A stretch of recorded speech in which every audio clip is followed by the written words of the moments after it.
Hey, Curt Hennig fans. Hello and welcome to another episode of Curt Hennig Was the Best Changed My Mind. I have two wonderful gentlemen with me. I have Angel Rivera, and of course, on this side, I got Kit Cabello this time. Hey. Again, we're just going to be lighthearted and fun this time, guys. If you do want to support the show, down in the links will be a PayPal link and also my Cashapp link. Just let me know in the little description field which show you are promoting and helping. Because if it is for Pro Wrestling Talk, I need to distribute evenly with Angel. And if it's for Black Magic Talk, I need to distribute evenly with Matt. Fair is fair. Everyone should get their money, right? That's fair. So today we're going to have a second, yes, rock and roll. Today we're going to have our second edition of the Ultimate Ribs, and I have some more ribs that were not told by Vince McMahon or Bret Hart, but they are juicy. As I did more research, I told you about this, Angel. Kit, you will learn. So I shall indeed. Yes. So I know on Pro Wrestling Talk that we had talked, Angel, about the fact that Curt, you wondered if Curt had ribbed Vince McMahon. Yes, he did. Yes, he did. I would have last week. No. I did a little more research, and I found out that apparently in a bar, Vince was in a bar talking shit about Mr. Perfect, and woke up with Mr. Perfect's Rolex in his ear. God, how that happen? First of all, how you put that Rolex in the ear? Curt did it very carefully. Let's put it that way. The other one is about with Bret. So he was, I guess they were sharing a hotel room or whatever, or a motel room, and Bret couldn't find his pants. And he's pulling out his hair going, I can't find my pants. And I found the research that literally he didn't find his pants till Curt told him where it was. So, bam! Hitman even gets it. Yeah, the Hitman lost his pants. Come on, man. Get where your pants at. Because that kind of reminded me of the whole rib that he did on Kidman, where he kind of hid Kidman's, Billy Kidman's shorts. And he had to go out there with jeans on that were all cut up and stuff. Because he literally he hid his shorts and then was like, we got to find his shorts, guys. And it was actually him that did it. That was a Conan story. So it doesn't surprise me that he did it to Bret many years before. Okay. So I never knew that. All right. Well, hey. Yeah. Even since his passing, the legend lives on. So there you go. I mean, he pretty much ribbed everybody, just like Owen. But did he ever, according to Bret Hart, did he ever rib Owen? No. And as we talked last week, or not last week, but the last time we were on Angel, we had talked about how Curt blew up Pat Tanaka's car because he was somewhere laughing it up because for Kit, just a review, apparently Pat Tanaka, who was a part of the Orient Express, when he eventually would go to WWF, he was in AWA with Curt at the time. And they broke locks off. They broke toothpicks, They broke toothpicks off in Curt's rent-a-car lock. So he couldn't get in his rent-a-car because they would lock up your rent-a-car with a lock, right? So they broke the toothpicks off so he couldn't get in the rent-a-car. So he got him back. Pat Tanaka says they were parked on a field, baseball field, baseball diamond in the middle of nowhere because, they did when they did house shows, they did like high school gyms a lot of the times. Yeah. And so they had come back from the show and it was like midnight. So it was really pitch dark. So they get in the car and they turn it on and they're like, wait, it's still really dark out here. I mean, what the hell? Turn on the lights. They turn on the lights. Curt had painted their lights black. So they scrape off the paint off of the lights so they could see, and all of a sudden they get back in the car and they're like, what's wrong with the windshield? Curt had poured motor oil on the windshield. What and the hell? Tanaka goes, it's a good thing we weren't on acid. I was like, yeah, because you try to drive like that. No. Oh, it's normal, right? Oh my God. So Pat Tanaka gets the great idea to go get gasoline that's in the back of his car and pour it on the motor oil. Yes. No. And Curt's somewhere going, that idiot is pouring gasoline on motor oil. So Curt drives by, throws a match on the car, and the car goes, boom.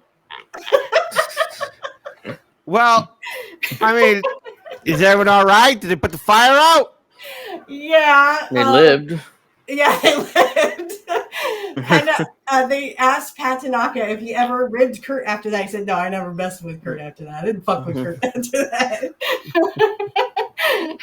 Oh, my God. But, I mean, this is the kind of prankster that Curt was. We also heard the one, which is one of my favorites, is the plane one. Okay. And then we also heard the Scott Norton one where they were all under the ring because they were, this is in 98. Yeah, they were, this is in 98. They were going to, the NWO was going to pop out of the ring and get the Ultimate Warrior, right? Right. So they would be under the ring. So Curt ate Butterfingers, hard-boiled eggs, and X-Lax beforehand. Oh, no. Okay, you can see where this is going. Yeah. So he's like, he calls over to Scott Norton. I gotta take a shit. He's like, oh, come on, Curt, I'll kill you if you do. But no, someone hands him a bucket or like shoves a bucket towards him. Okay. So he takes the shit in his bucket, right? Okay. And all of a sudden it falls down. So it's everywhere. And they had to stay in that for like. They had to stay in there because, I mean, when you're under the ring for a spot, you have to stay under there. Yeah, until the. And the whole NWO was like this. In the corner like this. And Scott Norton goes, blah! So they finally get it all cleaned up and they like literally left it there. But Scott Norton turns to one of the other NWO members and goes, let's get Curt. Let's get Curt. As soon as the spot happened, Curt made a beeline for the entrance, which Dimalenko had his car, and he's gone. So he knew. Yeah, man, no, he went too far with that one. Hell no, he's gone. He was gone, and Scott Norton had to go to Japan the next day, so he couldn't really get him. Yeah, okay. The plane one is just hilarious. Okay, so there is Shane Douglas tells this one. It was an original, but I did it from the email that they answered that was mine. Mm-hmm. It was an updated version. So what happened was Curt and them were on a plane. They had been upgraded to first class. There was only like one person who wasn't a wrestler, and he was sitting next to Curt, of course. And so they're talking, and Curt's humoring the guy for a little while. And he says, "If you don't mind, we have a taping. I'd like to get some sleep." And then he tries to get some shut eye. The guy keeps waking him up. Okay. Keeps waking him up, and like, I know I hate to do this, I'm sorry, but can we talk about? And he's like, dude, I gotta get some sleep, thank you, but I gotta get some sleep. So the guy gets up to go to the bathroom, right? Because God is forbid you not have a bathroom on a plane. Yeah. And basically what happened was Curt turned around, stuck his hand down his pants, and kind of dug it around a little bit, pulled it out, and Shane Douglas says it looks like chocolate, and he puts it on the rim of the guy's glass, okay, and wipes it off, and then the guy comes back, and now he's bothering Curt, and he has the cup in his hand, and I mean it looks like chocolate, like Shane says it looks like chocolate. Shane Douglas looks like chocolate on the rim of the guy's glass, and guy goes like this, and everyone goes and he puts it down, and he goes and like that, like he's gonna take another drink, and they go and Shane Douglas goes, this guy must smell it, because I mean it looks like chocolate on this guy's rim, so that it's not like there's like little bitty pieces of it, right? Shane Douglas said as soon as he thought that, the guy takes a big swig, licks his lips, and goes, "Excuse me, stewardess, can I have another one? This one tastes like shit." Oh my And Curt, all you could see was like the jacket was over Curt's head, but you could see the shoulders bouncing up and down. and like I said last time, this just goes to prove that Curt Hennig's shit does not stink. Okay. He should have smelled it. Ah. Oh man. Yeah, listen, I love man. Holy cow, man. That's the lesson. Sometimes when someone says, "Hey, can you leave me alone?" Just, you know what? Leave him alone. Leave him alone. Especially Curt. See, you gotta learn that lesson. See, people gotta learn that lesson. Leave people alone. But yeah, but there's also been some other breaking stuff happening too. Most recently was our good friend Vincent Kennedy McMahon. Yes, yeah, that guy again, folks. Very We've been reviewing his documentary on the show. We just didn't get to we just didn't get to it last night. I actually rewatched episode 3, which is about the screw jobs. It's about Wendy Richter's, and then of course, Bret Hart's. The famous one, Bret Hart. Yeah, famous one. Yeah. Not that Wendy Richter's wasn't famous, but they questioned, like, how could she not know that was Moolah? I mean, that's what to this day, I kind of, she trained her, and somehow I didn't know it was Moolah when they locked up. It was like, apparently she didn't. Okay, so this one is the Jim Cornette one. This is about the Zubaz pants. Stan Lane will Curt will pull down Stan Lane's, pants down, and Stan Lane has no underwear on. So, here we go. So they were one of the boys, but Curt Hennig was he and Heenan were fucking perfect together. He and Flair were perfect together because he was one of the boys. He got the whole wrestling business mentally and physically. He's the one when they were in the AWA, that Stan and Steve, Lane and Kern, the fabulous ones, when they'd gone up there to work for Vern, and they're all on a fucking plane going somewhere. And Stan of course, they carried on their bags because they couldn't lose their shit. And Stan Lane, and this was the Zubaz era, has both of his hands on his carry-on trying to stuff it into a fucking overhead compartment, and he's standing right in front of this guy on the aisle seat that's a businessman with his suit and tie and jacket on and a tie buttoned up, and Stan's got both hands shoving his fucking bag in, and Hennig gets up from behind him and jerked Stan's Zubaz down. Of course, he was wearing no underwear. And Stan's dick is just flapping in this guy's face. And the guy was like, no. Like, he wasn't seeing a dick. He was seeing like a goddamn fucking AIDS-infected hypodermic needle or the leprosy. Or said, no. And he was always doing shit like that. Your shoes would be glued to the floor or the ceiling, or whatever the case. But he was a great talent. He was one of the best in-ring workers. He got to be a tremendous promo. Yep.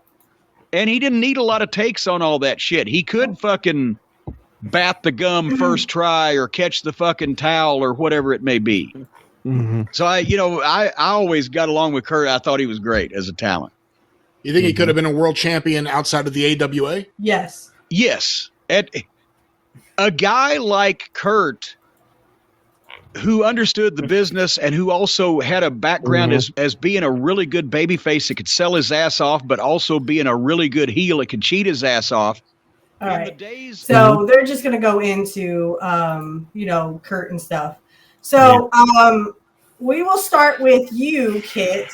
What did you think about that rib of Curt's where he literally pulls Stan Lane's Zubaz? I do know this. You can't get away with that now in this day and age, but it also shows a different type of time it was when you could air travel here in this, at least back in the day, because I was actually reminiscing on how the fact that, again, like, you can't go all the way to the terminals anymore, like all those fun pranks, you can't do that stuff no more. But nothing more funnier than seeing a businessman being shocked that a weighing bone's in his face. So there you go. Angel. Well, I mean, it's too much. I was like, what? I assumed Curt knew. I'm not sure if he wore underwear all the time or not, but if he didn't, and he knew that would happen, then But yeah, isn't that the same wrestler that was charged with touching children inappropriately? Ugh. Stan Lane?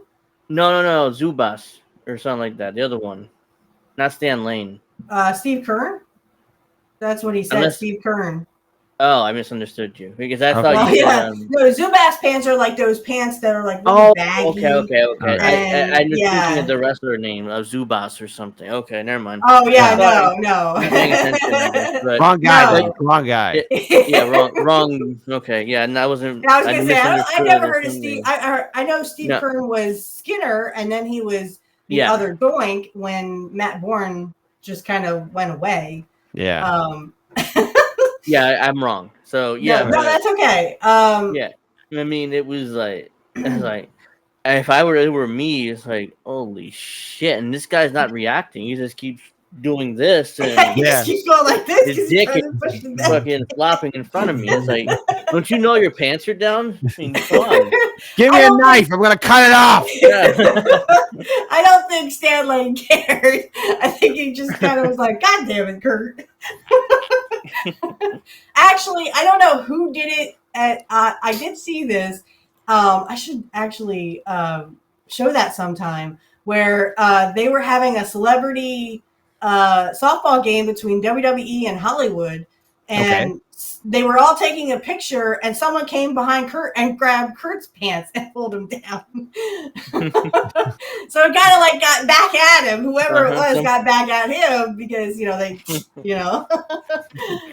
Kurt was like, God damn. I'm trying to do something as I get my pants pulled down, right?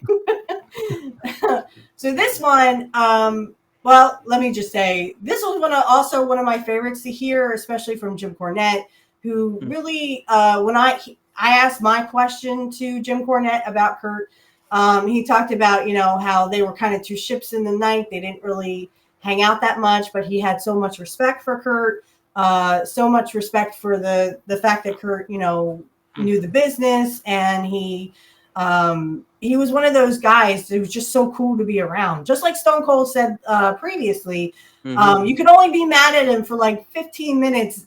And he always had that smile that, you just had to forgive him, even if he ribbed you really badly. Which I should probably do some research on Stone Cold for that matter. Yeah, well, if Kurt ever did that. Well, I mean, Stone Cold's got a history of definitely going ahead and getting some people back, especially when they pull pranks on him. I know he went that extra mile a few times here and there. Stone Cold talks about his story with Rick Rude, in fact. Oh, okay. That Rick could have hurt himself. He bought the wrong bullets for one of the hunting guns that they had taken with them. All he saw was it had to be like, something millimeter. Okay. And he probably just looked and didn't even see that it had to be actually something else. And he's trying to, he goes, Tch. So, there you go. Puts another one in, and he got the wrong bullets for the gun. And because, as Stone Cold put it, Rick Rude was not really a hunter. He was more of a fisherman. Right, right. Yeah. So, all right. So this is Dutch Mantel and his podcast, and he talks about Kurt too. Ooh, let's go listen. But he was banned from Puerto Rico. And he couldn't be there. He was like, done something. This is before I got there. He did something. He came in later when I was there. But he was going to come up out from under the ring. Remember that spot? In Puerto Rico. But they don't have the ability to dim their lights and come back on. Oh, they can dim lights, but it takes them 20 minets to come back on. That's too long a time. You've got to light them back up. They put him up under a ring because Of course they did. Kurt is one of the world's wrestling's biggest ribbers. You don't So say. he got up under the ring early, like 5 o'clock in the afternoon. And only the ring crews there, maybe 6. But he wasn't going to come out from under that ring till about 10:30. So he's going to have to spend a lot of time under that ring because they put him water there and maybe a sandwich in case he got hungry. So he's under there and he heard all the banging around. It's dark down there. And he had to go to the bathroom. So you know where this is going, right? So he can't get out and go to the bathroom. Nope. Nobody's supposed to know he's there. No. So he went over in the corner and he did him a little doo-doo drop. Okay. And he left it there. And left it there. And then he got up and he did the run in into the mat. He got out and he went to the back and got his stuff or whatever, and he left. Bye. Okay. So the ring crew that night teared it down. The ring crew tore it down. And they run across the little offering that he left, and he thought that was so funny. And they was all bitching to Carlos about why'd he do that? Why'd he do this? And but Carlos went, I don't know. It's Curt, I guess. But they had to deal with the aftermath. Did you? All right. Thoughts and feelings about this one as well? Well, I don't know, man. If I saw like a big old dump inside a bucket that I had to clean up, I think I'd be a little bit pissed. I'll be like, all right, who did this? And where are they? Let's go kill them. The thing is, what makes me laugh is like there was like an investigation. Like I wonder if they're like, hey, who could have done this? And they had to like narrow down suspects. Wait, who was the only person under the ring during showtime? Exactly, Curt. Right? Yeah, so eventually came down to Curt. Like there had to have been a detective there, like going back and forth. Like who? Here are our list of suspects. This is our guy. I mean, yeah, the whole well, who could have done this? Where in the world is Carmen Sandiego, right? we have the physical evidence, and at least according to now in this day and age, there's DNA. Now we have to figure out who shit this is, right? Yeah. There's DNA in poo apparently. So there you go, forensic DNA. What's it? CIS? Did they look at it? CSI. CSI. Yeah. CSI. Yeah. CSI. Why I say CIS? I said CSI. Okay. Yeah, CSI. I said the same thing. CIS. I said the same thing. Angel.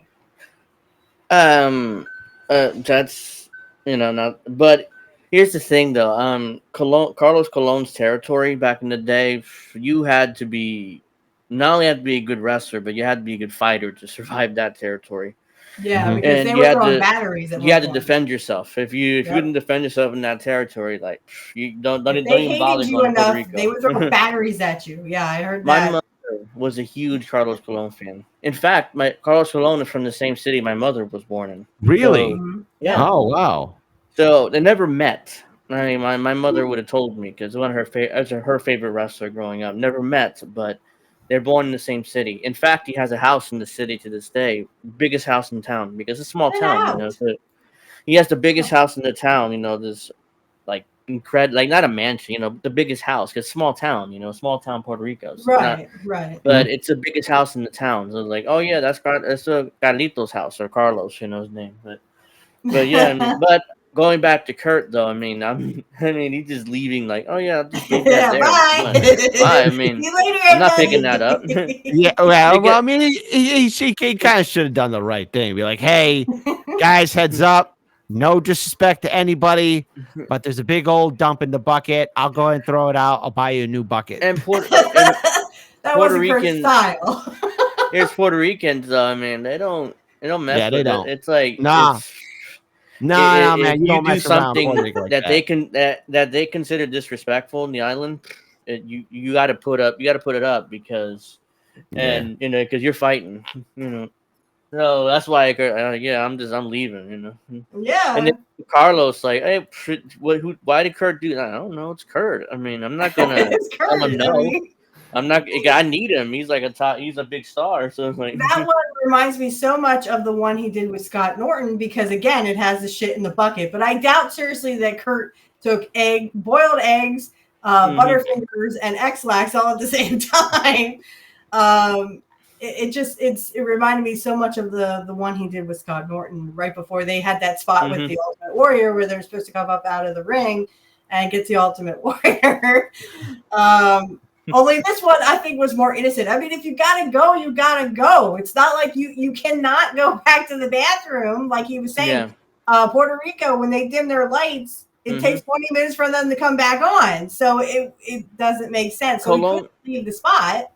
Colon ran that territory with a hairstring budget. I mean, it wasn't like he had a big budget. I mean, he just ring, lights, fans, show. It wasn't, Right. it wasn't like But you had. but when you say it was like rough out there, like there were fights that would literally break out between the talent. No, if you Not the- if you did something to that Carlos Colon, is that his name? Yeah, Carlos. yeah, the promoter. He was the booker, Yeah, not if booker, you- but promoter. If you yeah. did something to their baby face, they would throw batteries at you. Yeah. The crowd would throw batteries at you, Okay. and you literally had to dodge. I Batteries. mean, think about WCW. Remember when they would throw all the drinks into the ring And the Yeah, I garbage. remember that. Mhm. and the garbage? Think of that like times 10 on steroids. Ah, Literally, that's all right. how it was in Puerto Rico. If you So were a heel. so white heat, sort of like when I forget which wrestler that did it, but it's the guy who broke the dude's neck and actually broke it again because the white heat literally became so hot that they Francine. You're referring to Shane Douglas. Yeah, like Shane. He broke. That's He broke somebody. Who was it? Pitbull or something? ECW? Yeah, at ECW. It was Pitbull, I Okay. think. But He broke okay, his neck. the first time it was an accident, but he rolled with it as character to say like, yeah, I fucked up his neck because people thought he did it on purpose. He didn't, and Right. then it was getting really hot to where the guy actually came in to fight, neck brace still on, He and he had the broke the neck neck thing again. on. Yeah, he broke the neck Mhm. again. I think and it was Pitbull. Yeah, Pitbull and, 1 or 2 or something like that. I don't remember. It was either 1 or 2, but and they were a literally tag team. yeah, and he literally he got stabbed at one point, I think, or somebody got stabbed. I know Francine almost got stabbed. I think that's how bad like the white heat got. So you're saying like when Carlos was running the show, it was like ECW levels in Puerto Rico? Like times 10. Oh boy. Yeah, Yeah. and Carlos Colon had feuds with like Ric Flair and stuff. Ric Oh, Flair was yeah. Puerto Rico Oh, all the time, shit. and they would just bleed buckets. Yeah, they would just Oh, bleed yeah. buckets in those Yeah. matches. I mean, And Carlos- Go ahead. Sorry. No, I was gonna say real quick, and Carlos kind of helped Invader 1 cover up Bruiser Brody's murder or deletion, let's say. Oh, Yeah, Dutch talks about that literally they got That's not really summons. the show. Go ahead. Yeah, Sorry. I mean they I'm just basically mumbling. had summons like a week after that happened, a week after the trial. oh my god. Yeah, they had the summons after the trial was in Spanish too, so it was like Yeah, so nobody knew what he couldn't show up because it already happened. Okay. But Dutch was a part of the Puerto Rico territory, and I mean he talks about. I mean, you think Jesse Ventura used to say, "Oh, me and Adrian Adonis were so hated, we'd have to go out of the arena in the ambulance because they, they wouldn't attack someone who they thought was, needed an emergency and had to get out. Yeah. They would go in the ambulance. This was like times 10. That times 10. If you were a heel, you were not well liked, and you had to pray and hope that you prayed to whatever God you prayed to, that you would actually get out of Puerto Rico alive. Oh man. And it wasn't if you're a heel. Definitely serious. But go ahead, Angel. But it wasn't even New York. It wasn't just Puerto Rico. It was New York. I mean, when they've been going back decades, but when Pedro Morales was the WWF champion, they couldn't get the belt off him because every time a heel about to win, Puerto Ricans would start rioting and pulling out knives at the Garden. It was like so, and even Ben Senior was like, "Damn, I can't take the belt off Pedro. I don't want the Puerto Ricans to riot." He was champion like 3 years by accident because he had no intention to keep the belt on him that long. But it was like, shit, if I take the belt off him, the Puerto Ricans go nuts. And for a while, they had to close down the Madison Square Garden because of them setting the seats on fire. You remember that, Angel? Yeah, they set the seats on fire. Morales' reign. Yeah. Yep. Mm-hmm. I mean, it was like the Garden people were like, "Okay, you got to get this belt off this guy, he can't be the champion anymore." I mean, they I'm not sure the Garden people knew it was a work, but basically it was like you can't work that the Garden stuff pretty seriously. Yeah. Okay, so the next one is Don Fry. I don't remember this one very much. I did hear of it, but apparently Curt Hennig H-bombed Don Fry. For those who don't know, H-bomb is it's kind of like something wrestlers would take to lose weight while they were sleeping. It's also kind of like the you-know-what drug men would use on women. Yeah. Oh, Yeah, yeah. that's what an H-bomb is. That's Sort what of an like, H-bomb is. Yeah. or like from Ghostbusters, the first movie, where Peter Venkman literally has that same kind of syringe on him too. Like, why are you taking it out in the first aid? You're lucky that Zool was there. Yeah. Something like that. Yes. All right. Which death hit you the hardest of your friends? There's so many wrestlers and MMA fighters that passed away young. It'd be Curt Hennig, you know. Curt was such a good guy. Just a phenomenal guy. And, you know, he was buddies with Brad Reagans, and then he'd come in and help us, you know, work out and train us and, you know, teach us, you know, tricks. He'd always be pulling a rib, you know. He was fantastic. Oh, it's just fantastic. Did he ever pull any ribs on you? Oh, yeah. He H-bombed me one time on the airplane.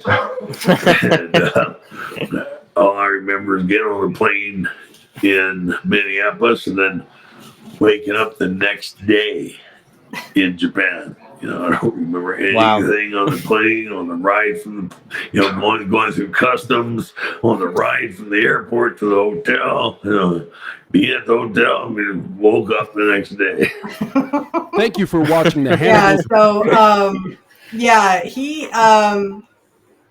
got pretty much. Well, I mean, they would call it H-bomb. I heard of the H-bomb thing from the one about Marty Jannetty, where he does that to. There were several college students apparently that were on a plane. They were in the airport making fun of the wrestlers, like you puny wrestlers, that kind Fake of thing. wrestlers, like, Fake wrestlers, and what they could got go on this wrong? plane. Yeah, they got on this plane with the wrestlers. Marty Jannetty apparently had some K stuff. Oh, Yeah, I don't. That's all I'll say. It's just K stuff. And literally, they said there's 3 guys and a girl. Well, the girl passed out in the seat, and because she was well endowed up here, they cut the straps of her thing, so she just kind of went and was all out in the open. oh, God. This is another Shane Douglas one. And actually, Marty could have gotten in big trouble if they found out it was actually him that had this stuff. Because they could have done stuff to her. He could have done stuff to her.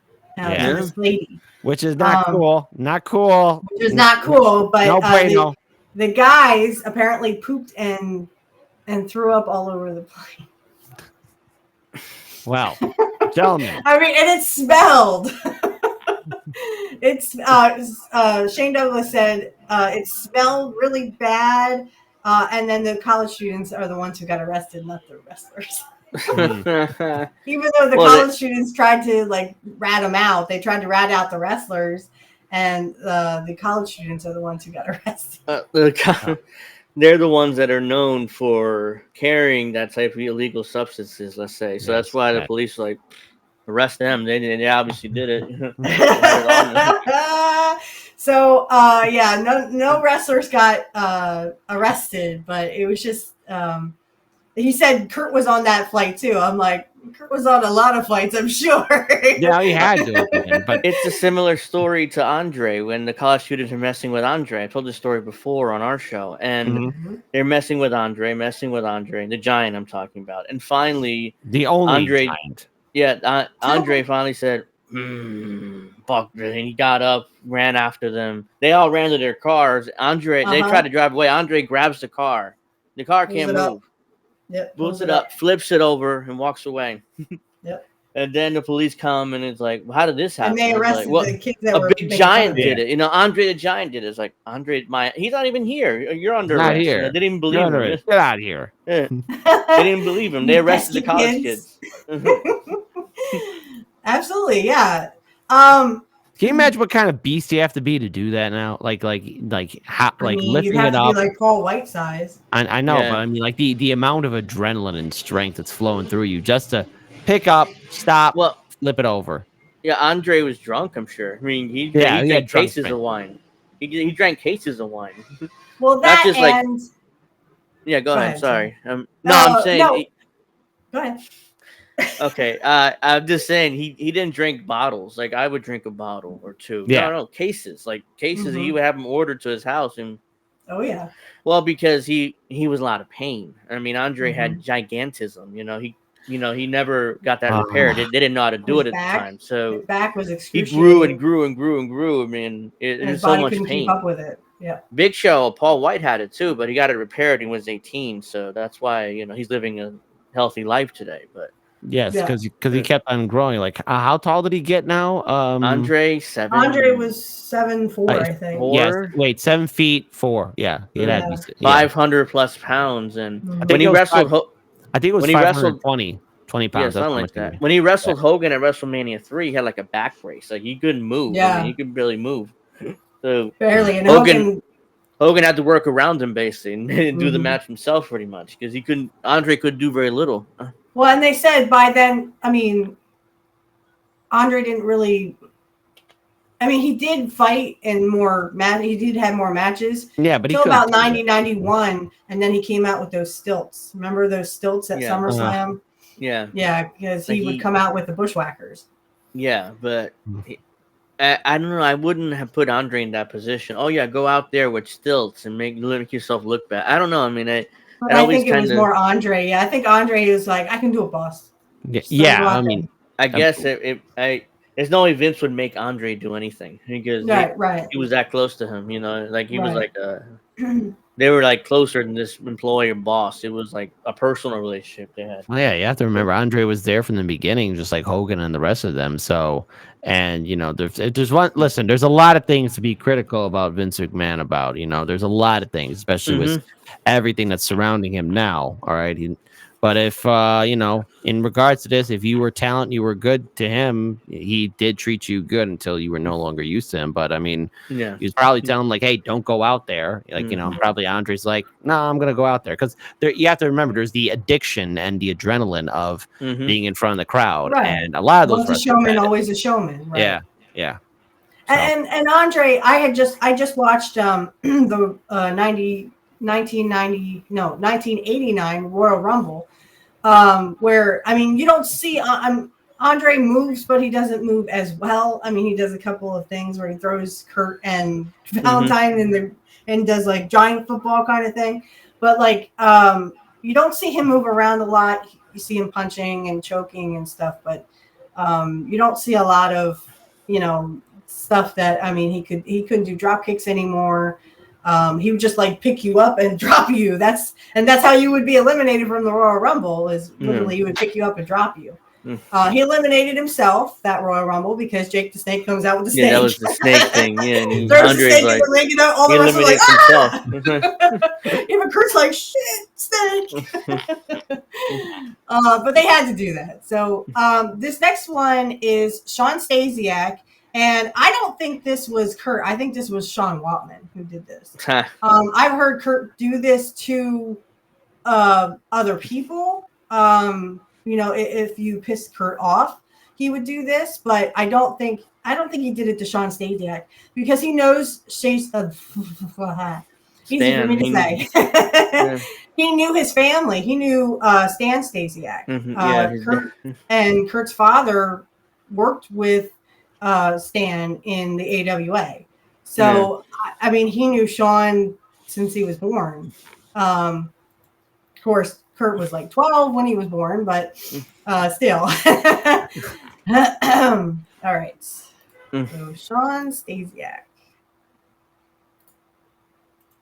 The only time I ever heard the story was something like 2006. I heard it. Who stole your bag in Germany? I think it was in 2002.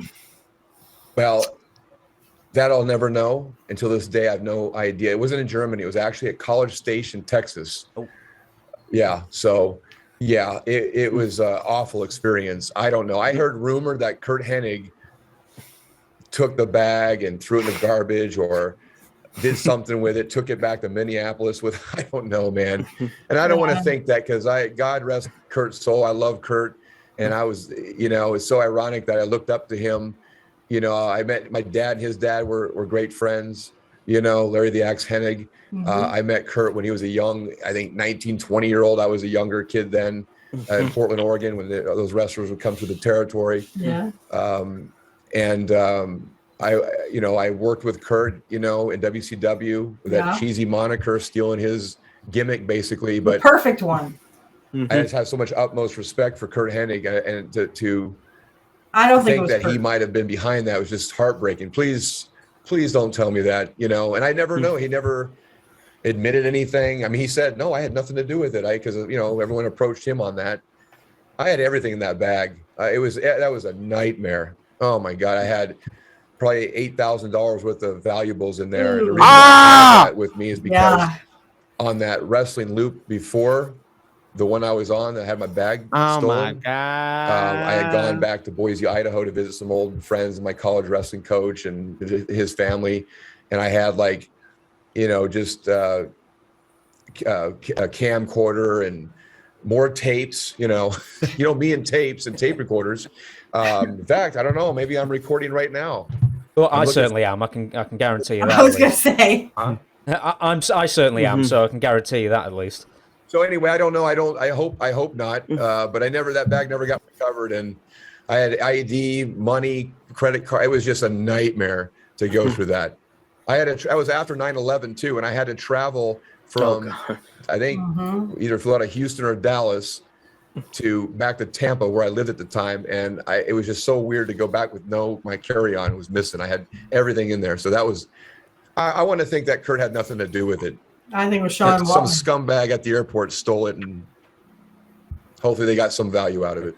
Randy Orton said that he thought it may have been Curt, but he didn't know he wasn't there. But was there any ribs that Curt Hennig did on you that you can definitely attribute to him?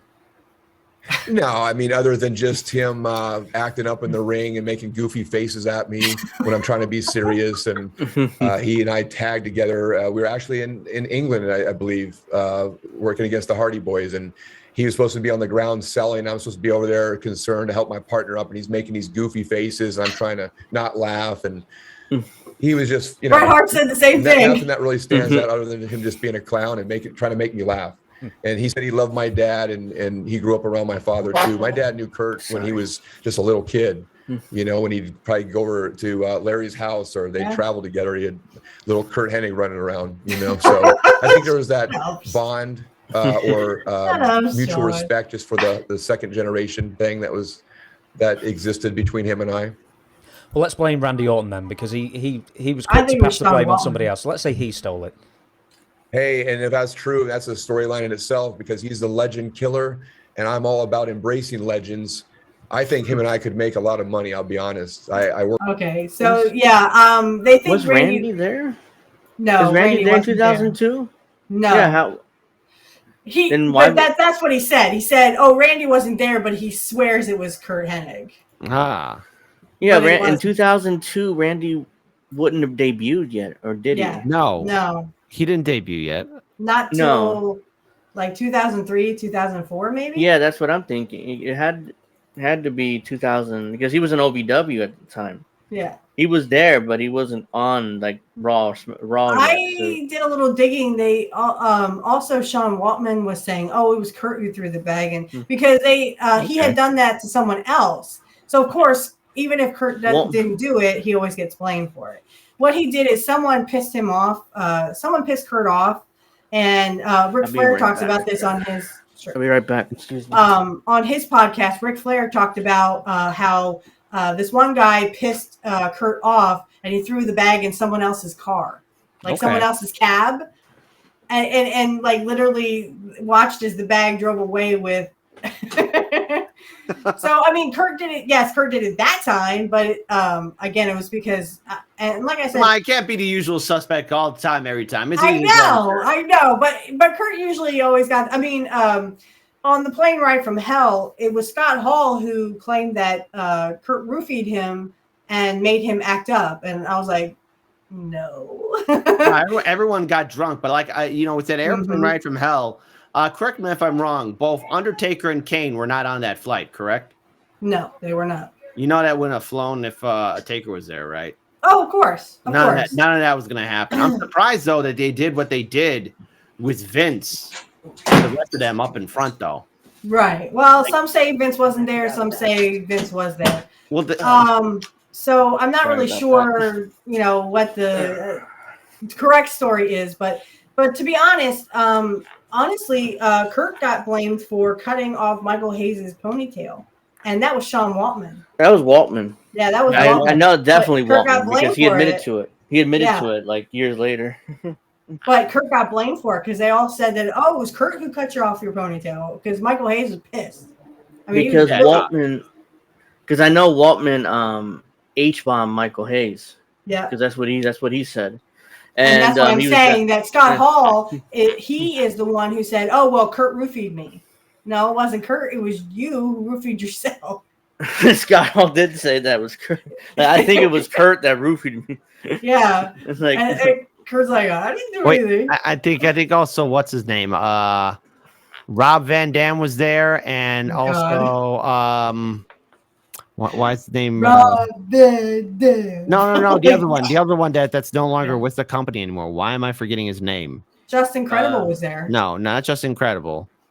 I know he was there, but no, I'm talking about the guy who broke Undertaker's record. Why am I forgetting his name? Brock Lesnar. There you go. Yes. Well, yeah, because they basically said that Curt's fight with Brock Lesnar was worse than what Flair did to that stewardess. Well, do you think okay? So wait, when they were fighting, like, did they go all out, or like what exactly happened for Brock Lesnar to snap? Just Incredible says, well, this is what they did on the plane ride from Hell, Dark Side of the Ring, is that Curt was being funny and slapped some shaving cream on Brock's head. So when he went to the bathroom to clean it off, and then I guess Brock was shooting off at the mouth, and Curt had enough with it, and they started fighting in the aisleway, and Curt had boots on and stepped on Brock's bare feet, and it just made it worse. But even JBL says they were not near the emergency exit. That's always the story. They hit the emergency exit, and everyone feared for their lives. They weren't. That's why that was the reasoning why Curt was fired then, right after the plane ride. Yeah. But yeah, even Waltman said, there's no way you can open that door at 30,000 feet. Right. I mean, there's so much pressure there that it wasn't like the what's his name, the guy hanging out of the plane. Mad Dog. Like, shut the door. No, you're talking about Mad Dog's hanging out going, I can fly. Well, because again, if you're going to try and open that door, I mean, there's a lot of safety mechanisms put in place, unless it's a current Boeing design. I was going to say unless it's a Boeing. What I meant to say is if it's a current Boeing design, Boeing, then it just might just fall off. Yeah, there you go. It might just fall off, but this was a private jet, so you know what's messed up? Here in Chicago, Boeing has its headquarters, right? And right now, the families are trying to beg Boeing, like, "Hey, look, let's just do this plea deal," and Boeing still doesn't want to pay them. Of course, they don't. No, because they don't care. The people they care about already have private jets. Yeah, the peasants, as we are known as, the peasants. If I were head of a corporation like that, you know what? Let's just pay them so they go away. You know what I mean? Know. This is easier. I would feel the same way. No, they can't because they're in the red. All that stuff about their inability. Well, okay, so back in the day when they were still in Seattle, management and the engineers were close. People could talk, right? Yeah.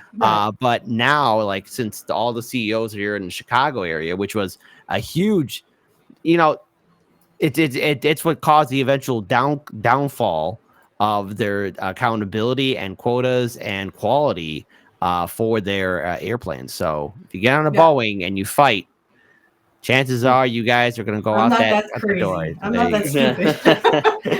I first of all, I don't have money to fly. Second of all, I ain't that stupid.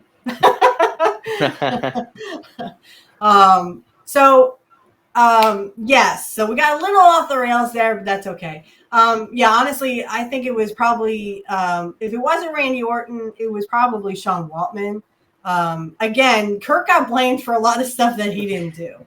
It could have been Randy Orton because he was he was an asshole, especially when he was really young. He was not a nice person when he was a little younger. Yeah. Now he's sort of leveled out. Yeah, and that's funny. I watched SmackDown, and did you see Kevin Owens' face? I mean, he really sold that slap. From Randy Orton. Did a good job. Selling that. Like, I can't believe you just hit me. It's like, but can you imagine the pain that, especially right after 9/11, if he has no identification or anything? I'm surprised he's able to fly at all. Luckily, well, he was white.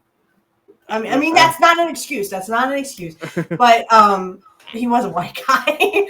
But no, that is scary because I mean, think of all the credit cards and all the you have to freeze your bank account now, and you have to get a new bank account. You have to hope nobody messes with your money. And this is before this, so you had to call physically credit card companies, banks. Stuff like that to get them canceled and stuff. Today, do it here online. It's not really a big deal. You can have them do it on the app, or you can do it on a website or whatever.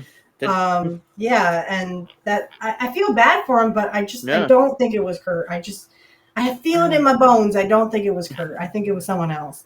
And actually, a lot of people have said in the comment section of when the Nature Boy said, "Oh, I saw Curt throw the bag in another car, someone else's car or cab."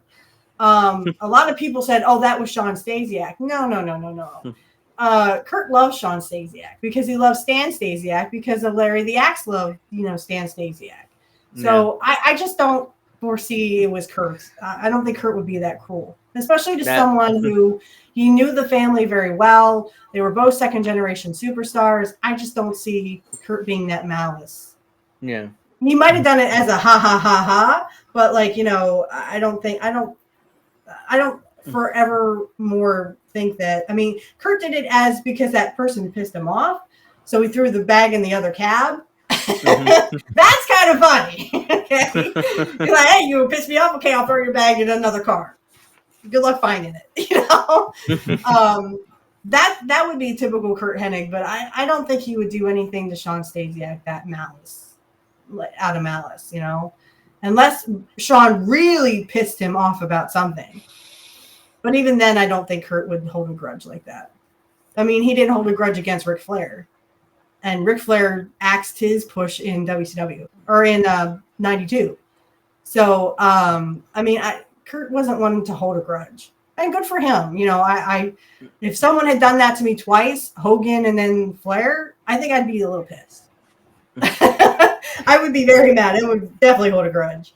All right. So this one is Tony Schiavone. I know, don't boo. I know, but it is kind of funny how Curt ribbed Eric Bischoff at the shittiest pay-per-view ever, which was, I can't even remember. It was in 2000, but I don't remember the pay-per-view that they were doing. But it was him and Shawn Stasiak, because Shawn Stasiak, Curt was going to give him this gimmick called the Perfect One. Okay, he was going to be known. Shawn Stasiak was going to be known as the Perfect One, instead of Mr. Perfect, what they couldn't use. So I remember some of the vignettes of Shawn doing however many basketball shots in it was a world record of how many basketball shots in a row. Yeah, like he was going to do the world, most or whatever. So this is Tony Schiavone telling the story of when Curt ribbed Eric Bischoff live in front of everyone on a pay-per-view. And no one knew it, but Eric Bischoff was pissed. Let's just say he was pissed. Do it. Okay. And if you go back and watch it, I think it's going to be, and I marked it down and I wrote it down, around 38 minutes into the show. Something happens that is a big backstage story. Eric Bischoff earlier in the day had brought everybody out. That was supposed to be Raven's Flock or whatever. Oh my God, that was people. No, was showing them the place Slamboree on the ramp. 2000 Slamboree. That is going to be gimmicked, where Chris Canyon was going to fall. And that was that. Right. That was that was that. And it was pretty well marked. If you look at the ramp, there's a kind of a couple pieces of tape there that shows this is where he's going to fall. What? Bischoff said I know you guys like the freestyle. I know you guys do things that are not basically scripted or part of your match. But I'm telling you, do not take any bumps here. Do not throw any of your opponents here. Right there. Because you'll throw it through it's and you'll fall screw up right the finish there. of our main event. Stay away from it. He was serious. So at 38 minutes into the show, I don't know how far into the match, Curt Hennig and Sean Stasiak go outside.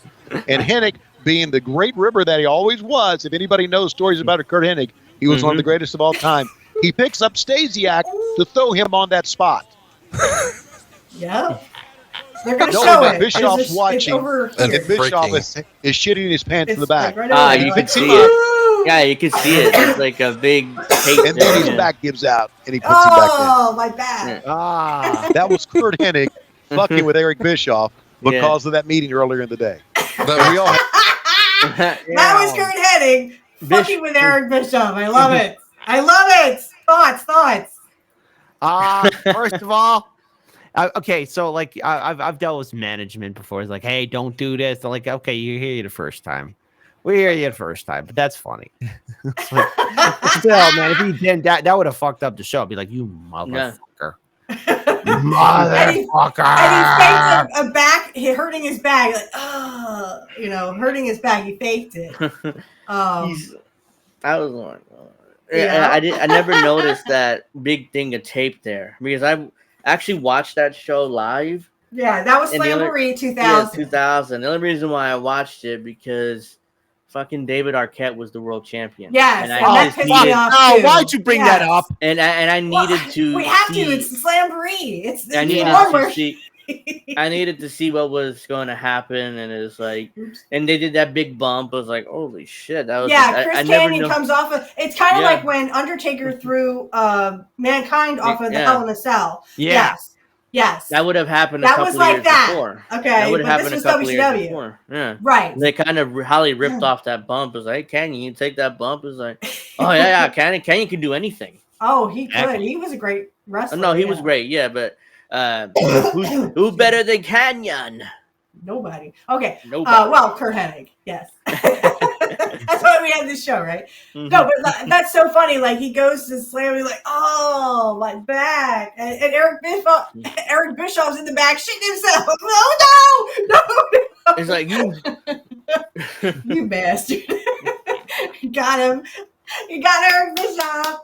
I would love, I would love to, if I ever ask Eric, I didn't know about that story. I'd love to ask Eric Bischoff about it if he were to answer. Oh my God. Eric would be like, don't bring that up. I hate Curt for that. That was the only Eric Bischoff one I heard of. I did hear it I read about it. I read an article about it, and I had never heard audio from Tony Schiavone. I don't go looking for Tony Schiavone. Yeah. Okay. I didn't really like Tony Schiavone, and I still don't. But what amazes me is that they had audio, but I had read the article and I went, "Oh my God, he ripped Eric Bischoff on that pay-per-view in front of everybody." I bet Bischoff was like, "Oh, Curt, you asshole." Because he knew his whole main event was going to be fucked up. Yeah. If Curt went like this and slammed Sean Stasiak in the ring. So, Curt knew what was up. Yeah, WCW was dead by that point. It was dead, yeah. I mean, they were trying to throw everything they can at the wall. I mean, let's face it. I mean, WCW, you had Chucky, the murder doll, right. They did an angle with Chucky. Oh, and wait. They also did an angle with RoboCop. Do you remember that when Sting? No, that was in the early '90s though. Oh, it was. Oh, okay. Yeah, Cornette was there. He talks about that on the show. That angle with RoboCop. Yeah, that was Jim Hurd's idea. Like, oh yeah, we're gonna have RoboCop. But Vince Russo's. I mean, Vince Russo made himself champion. You might as well have just pissed in everyone else's, whoever had that championship, you might as well have just pissed in their face. So I'm kind of glad Curt didn't get that belt because no offense to Curt, but I mean, when Russo made himself champion, he just pissed in the face of everyone else. Yeah, but see, the gold belt is iconic, and that's like a belt that represents like they don't make belts like that anymore. Like that belt. No, I'm not saying that. Yeah, I mean, I'm just saying that literally you might as well, because Russo was not. He was a writer. He wasn't a wrestler, but he wanted to be a wrestler all of his life. Well, that's fine. Go to the gym. Vince go to the wanted gym. to Go be, to the school. Vince wanted to be on television, but too many Vinces. Russo wanted to be on television, but McMahon never really let him be on TV. Which obviously, why would you put him on television? What you do with him? Yeah. But the only time he's on TV when he did commentary for WWF New York, that the show that aired here in the Northeast. Which is the only Jim Cornette was like, only people can understand them, people from New York. I mean, I couldn't understand, that Brooklyn accent he had. I'll have to bring that up sometime. I'll have to bring that on the show on the Pro Wrestling Talk. I'll have to give that to you. Yeah, the Jim Cornette episode where he's like, I couldn't even fucking understand the dumbass because of his Brooklyn accent. Go ahead. Only New Yorkers and people from the Northeast here, we can understand them, but I love the country is like what the fuck? I'm done. Yeah. I love Jim Cornette's impression of Dusty Rhodes. Mwah, spot on. It's like Dusty just walked into the room like, shit, did Dusty walk in?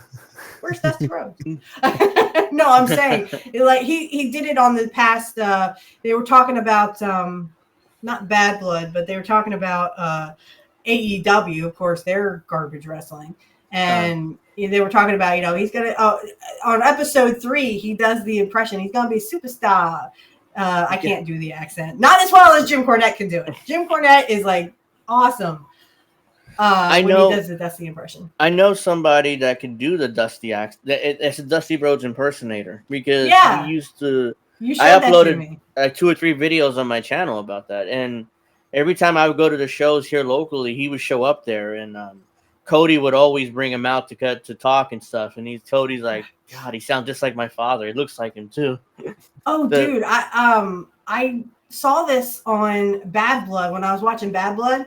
They have WrestleMania. The second night is on my birthday, 4/20. Oh, hey, 4/20, best. Yes. Oh yeah, WrestleMania is later in April. WrestleMania is on my birthday, and it's on a Sunday. Yeah, next year. Why are they pushing it later? They're pushing the Royal Rumble to February. Yeah, they're pushing the Royal Rumble to February. Yeah, and it's always been January. It's always been January. Why the change? Did they explain why? No, I guess it's something that the new owners want because. Wait, that's right, because Vince is no longer there. Vince sold to Endeavor. Vince sold to Endeavor, which became TKO. This is the Paul Levesque era, remember? Yeah. This is the Triple H era. Yeah. Mm-hmm. Okay, so this is something that good old Triple H Paul wants. Right. Well, and Endeavor, I'm sure they talk, amongst each other. Paul and Nick Khan and the executives at Endeavor. WrestleMania has always been April 3rd, April 4th, April 5th. But now they have it. The first night is April 19th, my aunt's birthday, and then April 20th is the second night, and that's my birthday. So I'll be watching WrestleMania on my birthday, baby. In Vegas. Wow. Yeah, WrestleMania is in Vegas next year. I wonder if they're dealing with the same problems like the rest of the entertainment industry is doing, and they are hemorrhaging people. Has there been any talk about anything with like the workers or the writers or anything like that around TKO? Not that I've heard, no. TKO is doing quite well. They're just doing I'm only asking because I'm surprised by the change of dates, but I mean, maybe I'm just overthinking it. Maybe they're trying to be more feasible or economic now, or probably economic because they're running. They're running growing. Yeah, and they're running less events off the roof.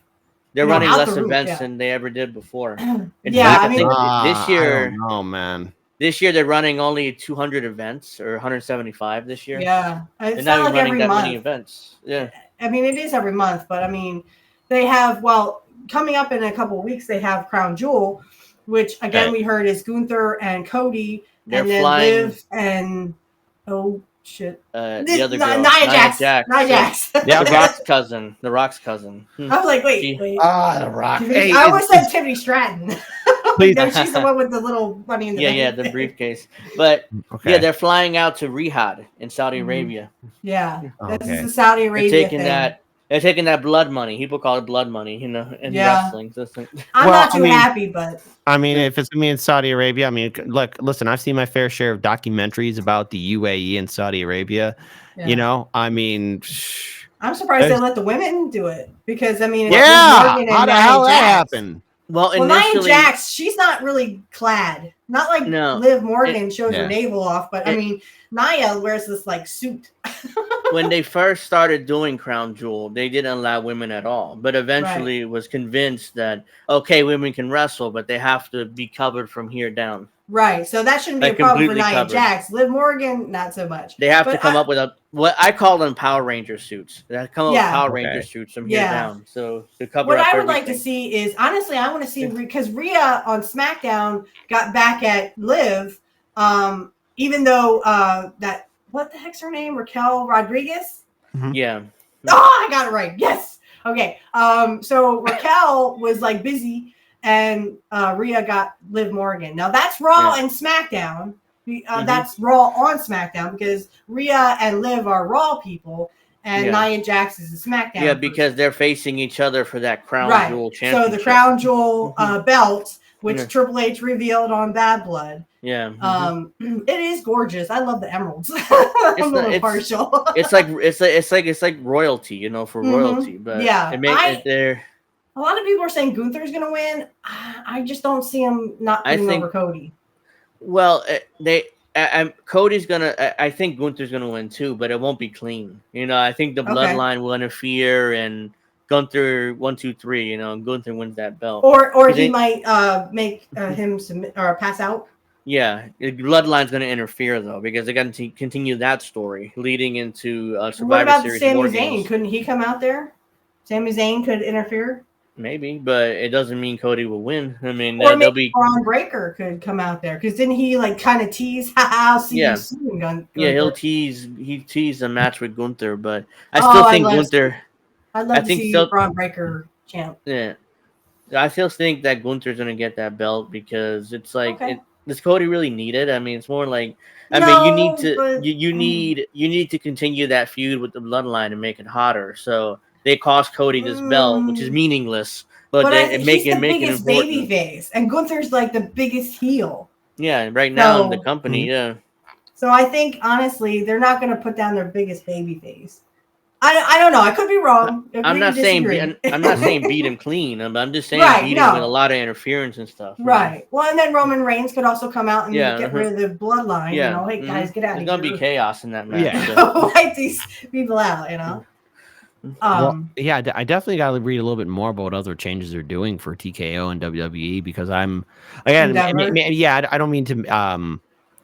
don't mean to just go back to the point but the changing of the dates and now less events happening. They're running less house shows. Yep. Yeah, and that could be good for all, really. Well, I mean, after all, tickets aren't the way things are going. Tickets ain't cheap, gas ain't cheap, water ain't cheap, food ain't. What cheap. they're doing is kind of a scam because yes, they're running less live events and house shows, but they're charging more for the events they do run. Right. So they're making up that money somehow. So. It's kind of a scam. Yeah, you're running less shows, but you're charging more for them. So the shows you actually do run. Right. So it's like it's artificial, It's not like, oh well, we're running less shows. Who care about the wrestlers? They don't want to get hurt. They don't want to working every day. And they'll pose it as that. Yeah. Yeah, and then by the way, we're charging more money for these events because there's less of them, so there's more demand. Yeah, it's like the double CK as Jimmy Dore does. Double CK. Yeah. Yeah. But I do think that they are doing some excellent storytelling here, especially with the bloodline, Roman Reigns coming back. Cody Rhodes, of course, is always in there. And then now Jimmy Uso just came back. Great storytelling here on SmackDown. Plus, they also have the Braun Breaker, and he's going to get back at Jey Uso. Yeah, and you never know. He's teasing with Gunther. He may go for that belt. Braun Breaker, if you don't know, Kit, is Rick Steiner's son. Oh. Yes. Scott. Braun Breaker has some great things going for him. He is such a great and such an explosive wrestler.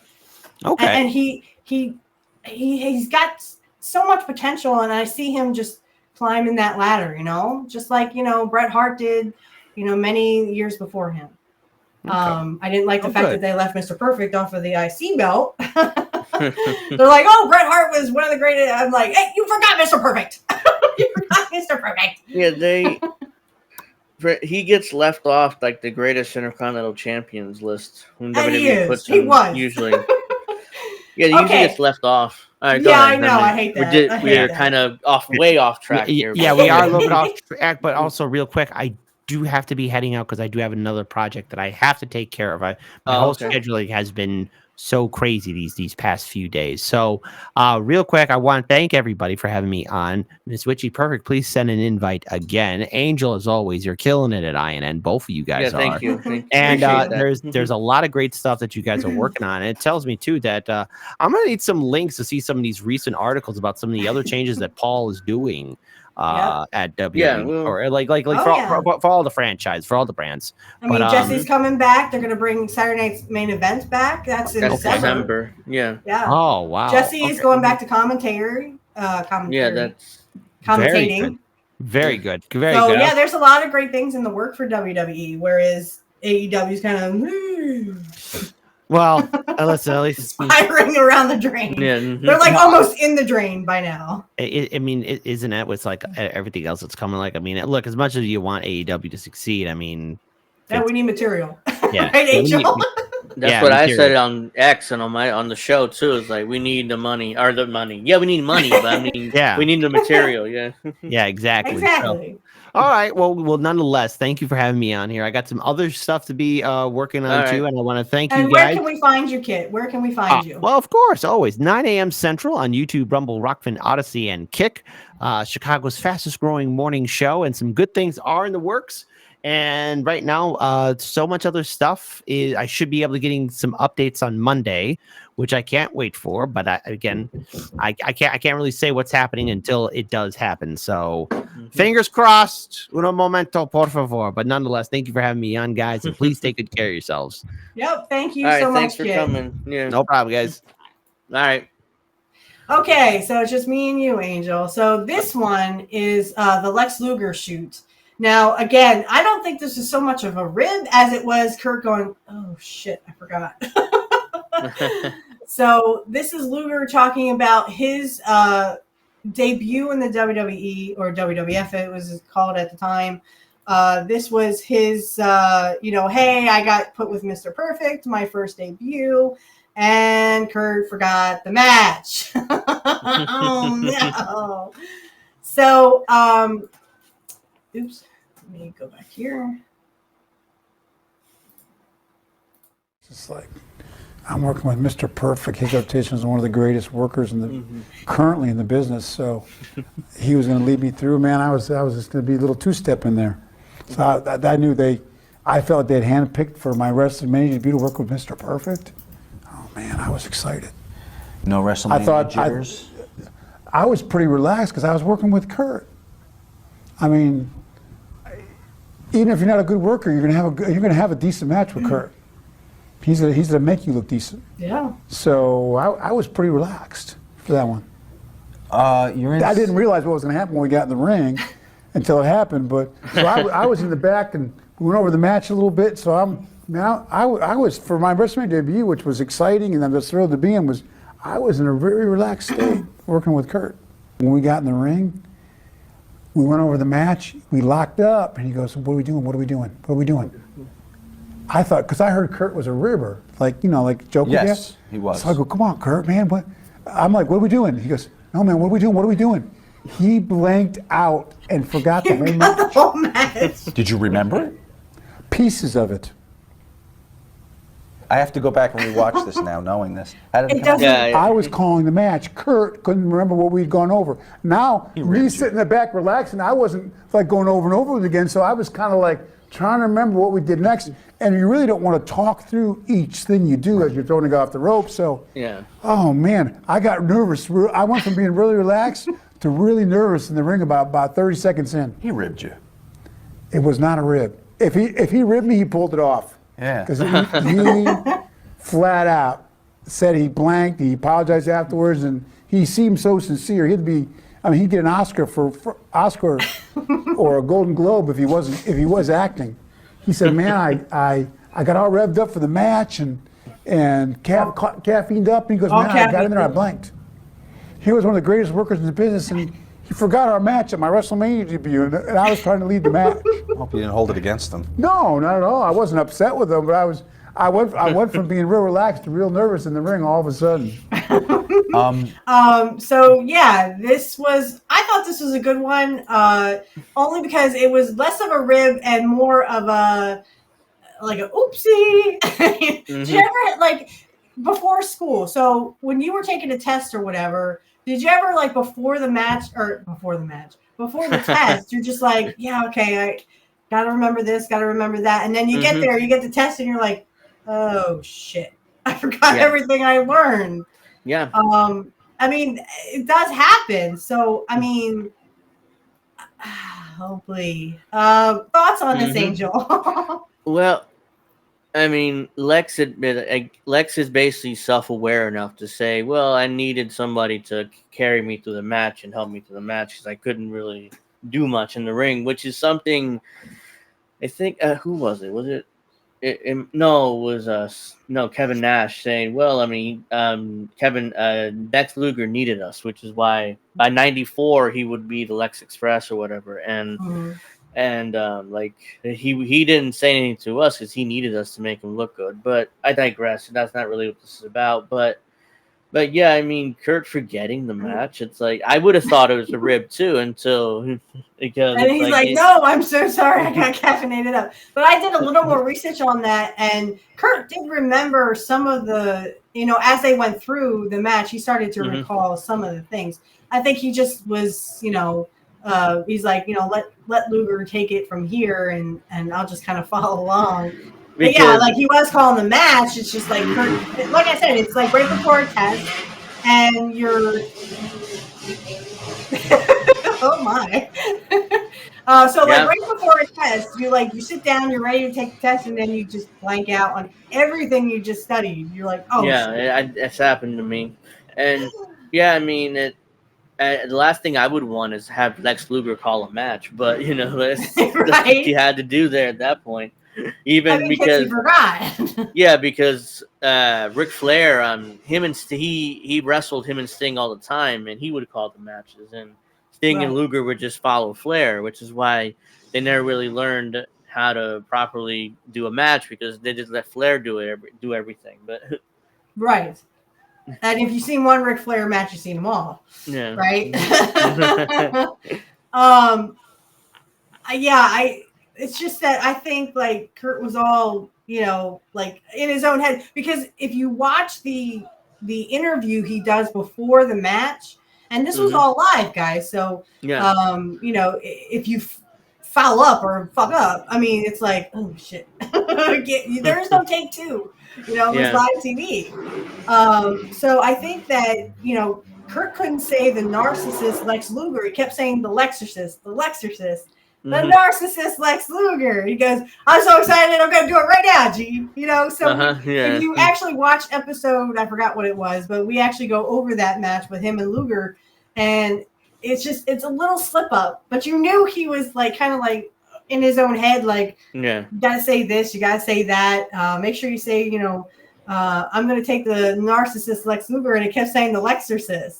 Almost like, he was preordained to see the Lex Express, beforehand. Yeah. But I wonder if they took that from that. Because I don't know. In his mind, he screwed up. But, maybe he actually predicted the Lex Express or something. But no, like, he kept saying, the Lexorcist. And then Gene goes, the narcissist Lex Luger. He's like, I'm so excited. I'm going to do it now, Gene. And you can hear him in the background if you listen real hard at when Mean Gene is talking. He's like, hey, don't go too far. I want to go to the tables with you or whatever. Because, Curt was good at that shit. Even when he was drunk, Conan said he could still, play blackjack when he was drunk. What I'm saying? He was perfect. But, like, when they talk about this itself, they literally, you can hear him go, Luger! Because he couldn't say the narcissist Lex Luger. He kept saying the Lexorcist. Which actually is a cool nickname. They should have used it. They should have went with it. Oh, okay, he's the Lexorcist now. But yeah, I thought that was like the best. You know, if it was a rib, it was a damn good one. But I think you just kind of blanked out. Hello. Okay. So this one is Brian Knobs, and he talks about why you don't fuck with Nails. You remember Nails, Kevin Kelly? Mm-hmm. Okay. Or not Kevin Kelly. What the heck was his name? Kevin something. It's Kevin Kelly, yeah. Is it? Okay. So you didn't mess with Nails, but fucking rib Kevin, because I guess they were friends. But obviously, there's a rib here with Adnan Casey, where Curt ribs Kevin, and ends up Kevin ends up beating the crap out of Adnan Casey in AEW. AEWA. I keep saying that. Curt would never go to AEWA or AEW. You'd never go to AEW. Yeah, worth it. So this one actually threw me through a loop because I can't believe I can't believe Kevin would fall for it. But you know, here we go. Most memorable backstage fights that you were not involved in. This is the Nasty Boys. You know, I never really saw no backstage fights. What I saw was early on. Sheik Adnan Casey's stuff was in the shower, so the shower was on all of his stuff. So when Kevin Kelly came out, he brought a brand new truck. He had a Dodge Ram, and they used to have that big Ram fan, and Curt's driving with him. So somebody ripped that hood ornament off. So he drove with Curt all the way home for 4 hours. And Curt was on, well, Sheik Adnan got his stuff put in the shower, so it must have been Sheik Adnan that ripped your hood ornament off. And Kevin was pissed. So we're already in the interview booth, the interview at AWA. And then, Sheik Adnan comes in with a cup of coffee. And he's going bada, bada, bada, to everybody. And Kevin came in about 2 minutes after with his bags, put his bags down, and just started blistering them. I mean, beating the hell out of him, knocked him through the wall. And then Greg Gagne said, Kevin, stop it, please. There's a lot of expensive equipment around here. He didn't care about Sheik Adnan. He was caring about that. Yeah, they didn't care about Sheik. Greg gave like a 15-minute speech. This ribbon stuff gotta stop. After he was done with everything, Curt Hennig had to go, good job, Nasty Boys. Greg looked right at us. That's it, you guys. And we didn't have nothing to do with it. We didn't have nothing to do with anything. Good old Curt threw our name under the bus. We're running in the bus. We were getting scolded and almost fired again.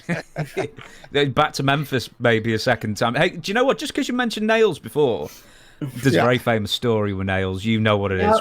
When he was a bit upset with his SummerSlam 92 payoff and he went to visit Vince. What happened? You asked Sag that question because Sag saw the whole thing. The door was open. Really? But he went in there asking for more money. And Curt is the one that stirred that up because he said Bossman got paid more than him. And I don't know if that was really happened or not. So he wanted his more money because he said Bossman got paid this and he only got paid that. And, he picked him up by his throat and threw him down, broke Vince's arm and everything. But I asked Sag, because Sag actually saw it. And then Sag yelled, he got him, Sarge. And then Sergeant Slaughter went in there to try to break it up. But Kevin didn't leave the building. Kevin went right on the phone, called the cops, said my boss tried to, do something to me there. And he stayed there till the cops got there. And there was like an aura around Kevin. Nobody wanted to go near him or nothing. They were all scared. But, me and Sag went up to him. We knew him since, we broke into the business. He wasn't even in the business yet when we broke in, so he got in a little bit after. I always like the old stories. If you're going to confront the boss, you better be prepared to quit. Overpay. He was. Yeah. Thoughts on this, Angel? The first one is hilarious. It's like, they did not care about Adnan at all. Greg was like, don't break the equipment. Don't break the equipment! Again, I did the same thing. I said AEW, but AWA was this close of going under by that point. This is like what, Yeah. late 80s or something. So Late 80s. so they didn't really care about adding on. It's like, don't break the equipment. We got no money to buy new equipment, basically. So it's like, and then in the WWF, when he went to Vince and did the whole grabbing him by the throat thing, which is one of the most famous stories in wrestling history, by the way. Everybody knows that story now. There's Yep. different versions. I mean, Bret was there too. Bret Hart was there, where he had to talk to Vince about something, and he all of a sudden heard a gurgling sound, and Bret was like, I think I'll just take a minute here and just walk away or something. He didn't know what was going on, but he's like, and then finally Sergeant Slaughter and Brooklyn Brawler and Vince's lackeys told, hey, Bret, we need your help. It's like, oh, okay. So Bret went in there, a bunch of the wrestlers broke him up, and Nails left and called the cops and said that Vince touched him inappropriately, let's say, and and that's the last we've seen of Nails, and not just in WWF but in wrestling in general. I don't think, did he work anymore out after that? No, not in WWE. No, I mean in other like in WCW. I don't think I ever saw him again. Or No, I don't think. I think he was pretty much. I think he done was. with them, yeah. He went back home and did whatever he worked wherever after that. But yeah, but those two. And by the way, Kurt, I heard that before, where Kurt got basically, it was they all blamed Kurt for riling up Nails about his pay, WrestleMania pay. I don't know how true that is. I don't. What did Kurt have to do with it? It was Bossman. Somehow Bossman got a hold of it, or somehow Nails got a hold of Bossman. The fact that Bossman was the one who got paid a lot. I never even heard Kurt's name mentioned until Brian Noms brought it up.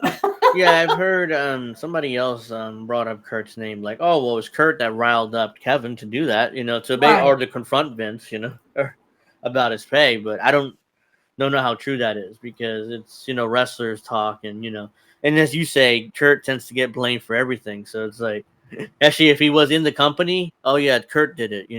Yeah, I just don't. I don't know if I can't say it was Kurt or wasn't Kurt. I find that hilarious that Kurt's name gets mentioned now, that it was Kurt who riled up Kevin Kelly and Nails and said, Bossman got paid this, and what did you get paid? Well, how would Kurt know? I mean, did Kurt go up to the Bossman and ask him? Yeah, unless he had a stooge in the office, like, hey, how much Bossman got paid? How much Kevin get paid? Oh, wow, really? Let me run to Kevin and tell him. I mean, there's no way he would know how much Bossman got paid, unless Bossman told him. But wrestlers tend not to tell how much money they would make. They keep that to themselves. So, I don't know. Like I said, I can't believe that Kurt's name got dropped there, because again, I don't think he went up to Boss and said, hey, Bossman, how much you get paid for Survivor Series? Yeah. Oh, blah, blah, blah. That's how much I got paid. And then, it goes back, oh, hey, Kevin Kelly, guess what? Bossman got paid this. How much you get paid? Because Bossman how much you get paid? Yeah. Like twice what you got or whatever. Exactly. So, yeah. So, let me. Okay, sorry. I'm trying to figure out if this is the new one. The only thing I can't find on here is a pause button. No pause buttons. That's okay. We'll keep on going. So this next one is Brian Noms, why they got fired from AWA. I think this is another version of, it's the bottle rockets into the hotel room. I just kind of put this on the thing anyway, so okay. We had that happen to us, so we're very fortunate and lucky and honored to have to be in the position we were in, and to have the training. It all comes with training, and we got trained by the right people. We went up to Vern Gagne's camp in Minnesota, and that's where we started training. And we started with 22 guys, and me and Sag were the only ones to survive, because we lived on the bottom of Brad Reagan's house, and he was an Olympic bronze medal winner, and then he beat the Russian in the World Games in '79 for the gold medal, but then we boycotted the '80 Olympics, and then he went to pro wrestling. And he was Vern Gagne's, trainer. So we were actually wrestling like a Olympic style because the wrestling ring didn't even come out for 3 months. We were getting tortured. So, but like I said, we lived on the bottom of Brad where the camp was, and our car broke down, so we were stuck. There was no way we could quit. We had nowhere to go. We were in Minnesota, so we were there. And then, after we went through, I would say about 6 months of training, then we drove the ring truck for about 4, 5, 6 months. We didn't get in the ring for about a year after we were trained, but that's all how they used to do things back in the day. So all about respect and learning the business, and it went a long way. Do you know, because I said before, I'm having to split, because we got what did I say, 250 questions, something crazy like that. So, I'm saving some for SAGs, I'm saving some for you, obviously, and I've had to be a bit ruthless of the questions I've had to cut out. But one thing I do want to know is that until today, I hadn't realised he had about a 6-month run in Memphis. And when did you... A year. Was it a full year? Yeah, 1987. Yeah, how did you get called over to Memphis? And was it a bit of a we got fired shock? from the AWA. We almost supposedly burned down a hotel, and it was called the Western Ho in Grand Forks, North Dakota, but it wasn't our fault, of course, and our mentor at the time was none other than Mr. Perfect, Curt Hennig, and he joked a lot, and we pulled a lot of jokes and a lot of ribs. So, some things happened, and of course, the young guys got blamed. So, Wahoo and McDaniels and Ray Crippler Stevens were the bookers, and we got fired over that incident. And then a week later, Wahoo called us and said, "Hey, you two assholes, I got you a job down in Memphis. They want you down there, be down there in a week, and they're going to use you." And that's how we got, that's how we started Memphis. That's how we got hired down there. So you used the word allegedly there. So what were you alleged to have done? We almost burned down the hotel in Grand Forks. Well, they had an outside hotel, and then Curt and Wahoo were going at it because Wahoo was the booker, and Curt didn't like, I guess, the way they were using him or something. So Curt banged on the door, and we were in the back of his SUV, and we had 2 of these 50 Roman candles apiece, and Curt lit them and knocked on the door, and Wahoo and Ray were staying together. And when Wahoo opened the door, the Roman candle balls were shooting in there. It was like fireworks in their room, like the 4th of July. About 4 of them hit Wahoo in the head and the chest. He slammed the door. And supposedly we almost got burned down the hotel, and we got blamed for that. And there was a wrestler by the name of Mitch Snow, and he was one of their up and coming baby faces, and he lost his eyebrows. Somebody shaved his eyebrows off, so we got blamed for that too. So that was one of the reasons we got moved down the AWA. So that was the first time. It would have to have happened to the bookers as well, wouldn't it? What's that? It would have had to have been, fireworks in the booker's room, of course. Oh yeah, right in raising Wahoo's room. They were staying together. Oh yeah, before he could shut the door, there was about 20 of them all different colors flying off in their room. Like I said, it was the 4th of July in their room. It was an outside room, you know what I mean? So you open it up, and we did something like that in Japan with Lord Regal, but we did it in the hallway. Oh, we got big heat for that too. Yeah, fireworks off. Yeah, we were.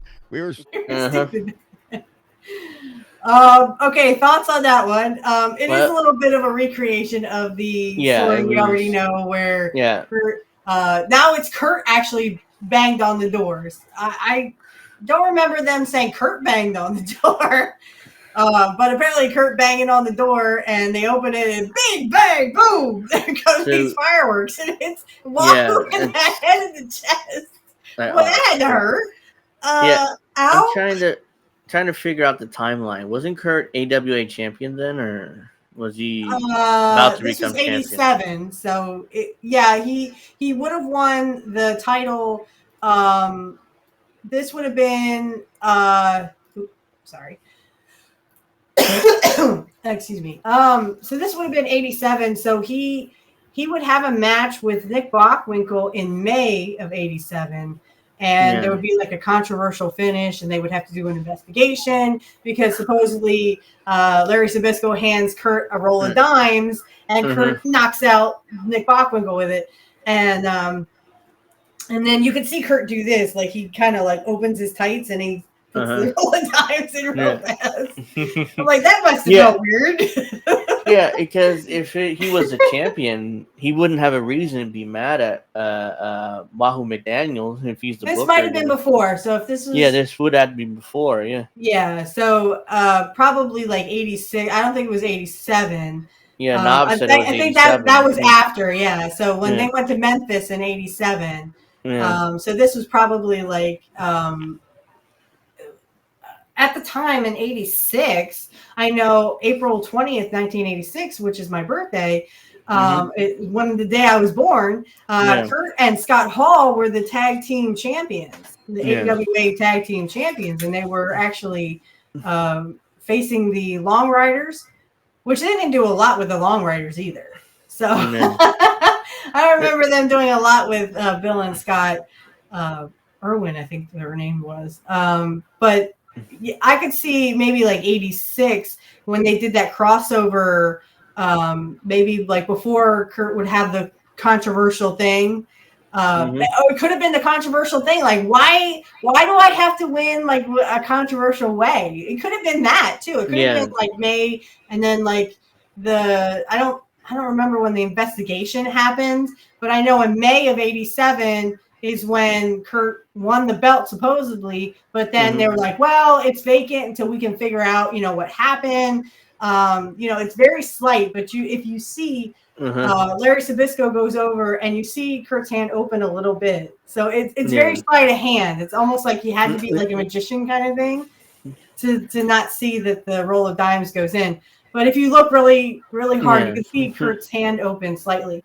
And then he gets up and then he pulls the tights and drops them in your ass. I'm like, ooh, that might be weird. Because that immediately reminds me of what they did with Hogan in Bockwinkel. They kept having these controversial finishes where they would give the belt back to Bockwinkel every time. I'm like, I don't know. I know Bockwinkel was a great worker. I don't know how much as a person, whether he was he was a mark for himself, wanted to be the champion all the time, or whether No, I think that had to do more with Ray Stevens because Ray Stevens and Nick Bockwinkel were tag team champions at one point. So I think it was more like Wahoo, and this is probably what led to the Big Bang thing with Roman Campbell.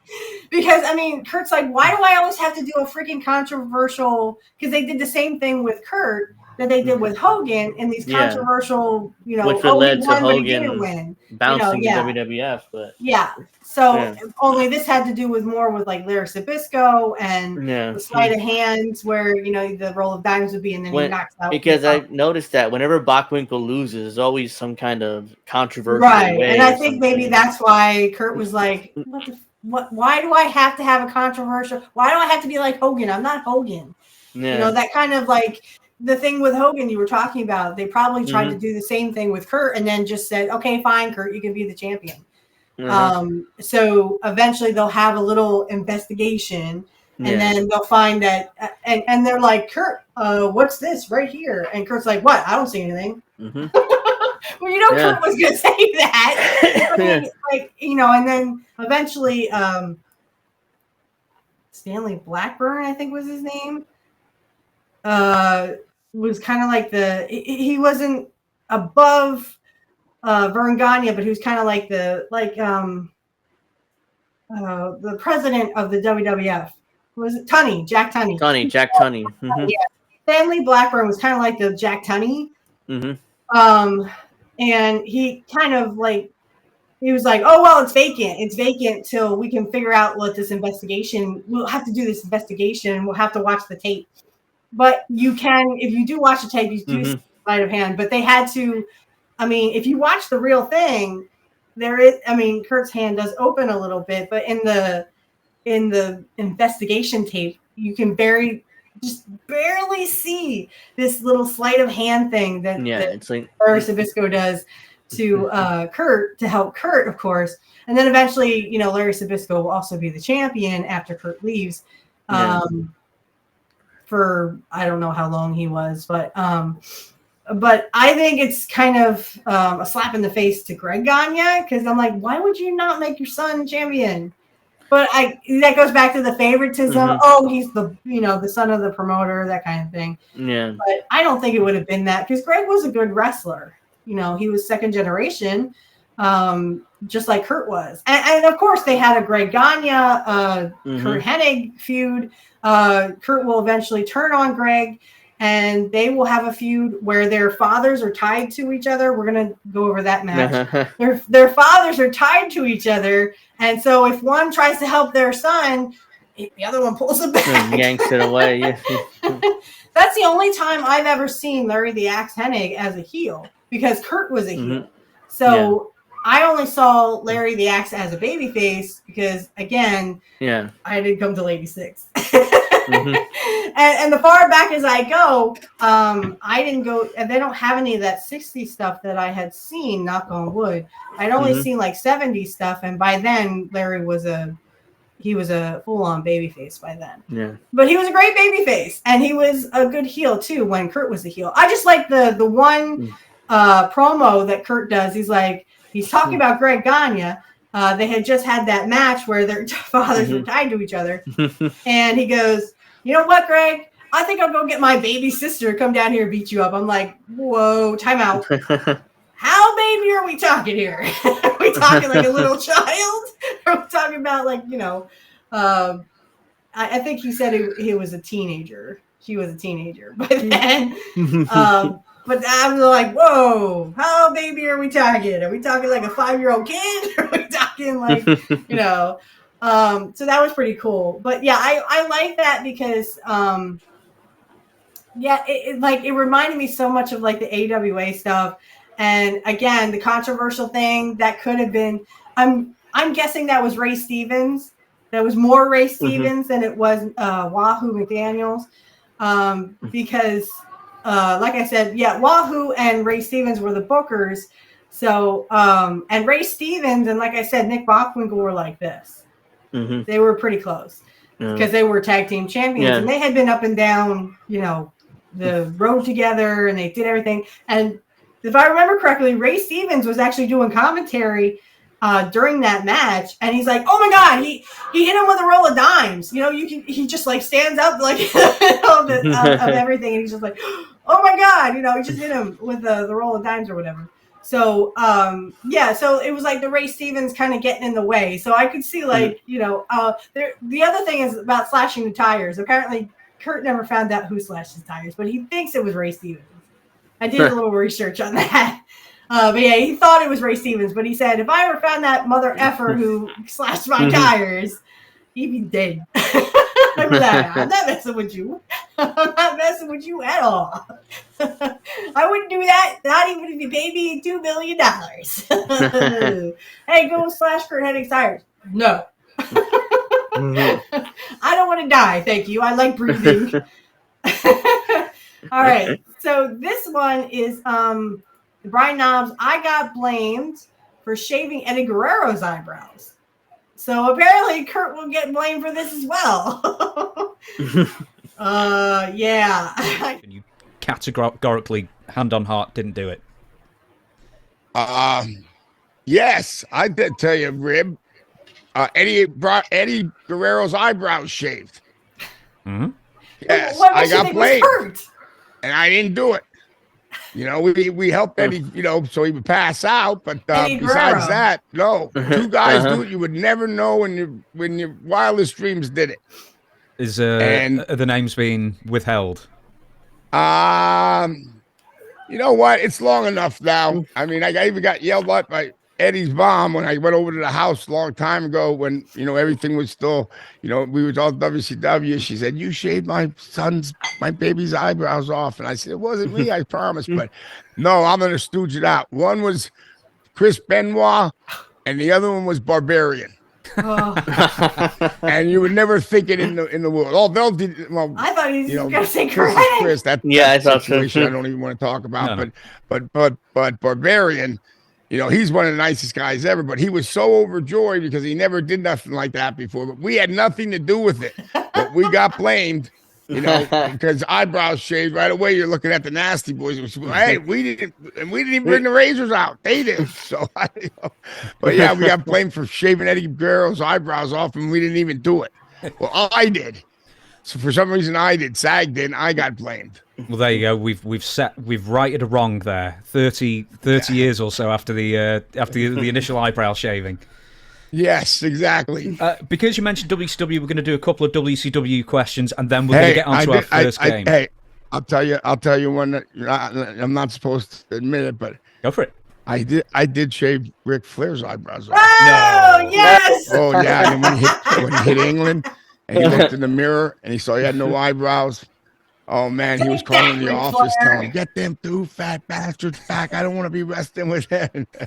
Yeah, but I shaved mine off, too. But the only thing was the door opened, and I didn't know it. And Terry Taylor had to be sitting right there, and he saw me shave him off. So I tried to blame it on Curt because Curt always did that. So and it was Curt. And Terry Taylor said, Rick, it was Knobs. I saw him shave his own eyebrows off because I shaved my own off because I'm ugly anyway. Who cares? I was saying, Curt got me too. Damn it. And then Rick finally found out it was me. So he always brings it up. So. Who got involved with just shaving one eyebrow off? Because that's almost worse. That's what Curt did. He would shave one eyebrow off so you look like a goofball. Blame Curt. We come up to check in, and the person's looking at you like you have one eyebrow and you don't have another eyebrow. It's like, what's wrong with this guy? So that was Kurt's doing. And I don't know if he learned that from Fuji or not. Fuji got trained by.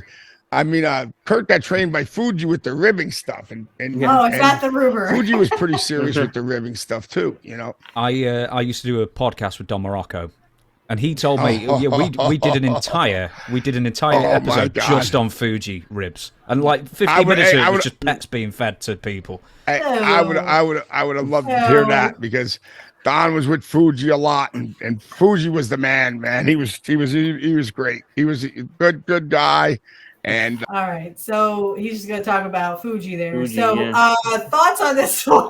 Well, apparently it wasn't Curt that shaved Eddie Guerrero's eyebrows. It was Barbarian and Chris Benoit. I'm not surprised about Benoit because Benoit and Eddie were really, really close, like brothers. So that's something you rib each other as brothers. But Barbarian, I've never heard him do any ribs whatsoever, not even one until now. It's like he was like not Knobs. What's his name? I forget his name. The other one, the one that is talking. Why am I saying Sags? Yeah, Sags talking. Oh, Barbarian was so happy. Never did a rib in his life. He's so excited that he ribbed somebody. Like he's such a nice guy. Like, that's what I've heard. Everybody loves Barbarian. Like nobody had a problem with him. So, but yeah, and then Curt gets blamed, of course. Oh, well, Curt did this. He tried to shave his eyebrows off and bring Curt Flair. He shaved Ric Flair's eyebrows. He shaved Ric Flair's eyebrows. So it's like, oh, yeah, let me shave mine so I can blame Curt. So see, Curt got me, too. Curt got me, too. So Flair thinks it was Curt. Yeah. Poor Curt. See, exactly what I was talking about, that Curt got blamed for most of the stuff that other people did. Because, he would do that if you would pass out, like Curt would shave off one of your eyebrows. He thought that was funny. But, when he didn't do it, that's one thing. But, yeah, he gets blamed for all that other stuff. I'm like, you got to be kidding me. You can't blame Curt Hennig for that. I think that, I don't remember if Flair said anything. Flair might have said that Curt shaved off one of his eyebrows. Maybe. So there's that, it could be, it might have happened, but you'd have to ask Ric Flair. Unless you got on a Ouija board and you can ask Curt. But that I thought that was so cool. In that he's like, yeah, I pretended that it was Curt that shaved off my eyebrows so I could get Ric Flair. Oh, damn. I would be like, Curt Curt didn't do anything. Curt wasn't even there. It wasn't even there. It was Owen. Oh. Oh man. Okay. So yeah, this I can't believe that he would go and try to blame Curt because what he did to Ric Flair. But of course, Flair found out it was him anyway. So what goes around comes around. As I'm teaching my son, what goes around comes around. It's called karma. But yeah, that was like, ha, it wasn't Curt. You can't blame Curt for that. He wasn't even there. This one is just the Warlord shoots on him. I don't know if this is about a rib or anything, but the Warlord shoots on Mr. Perfect. No. Yeah.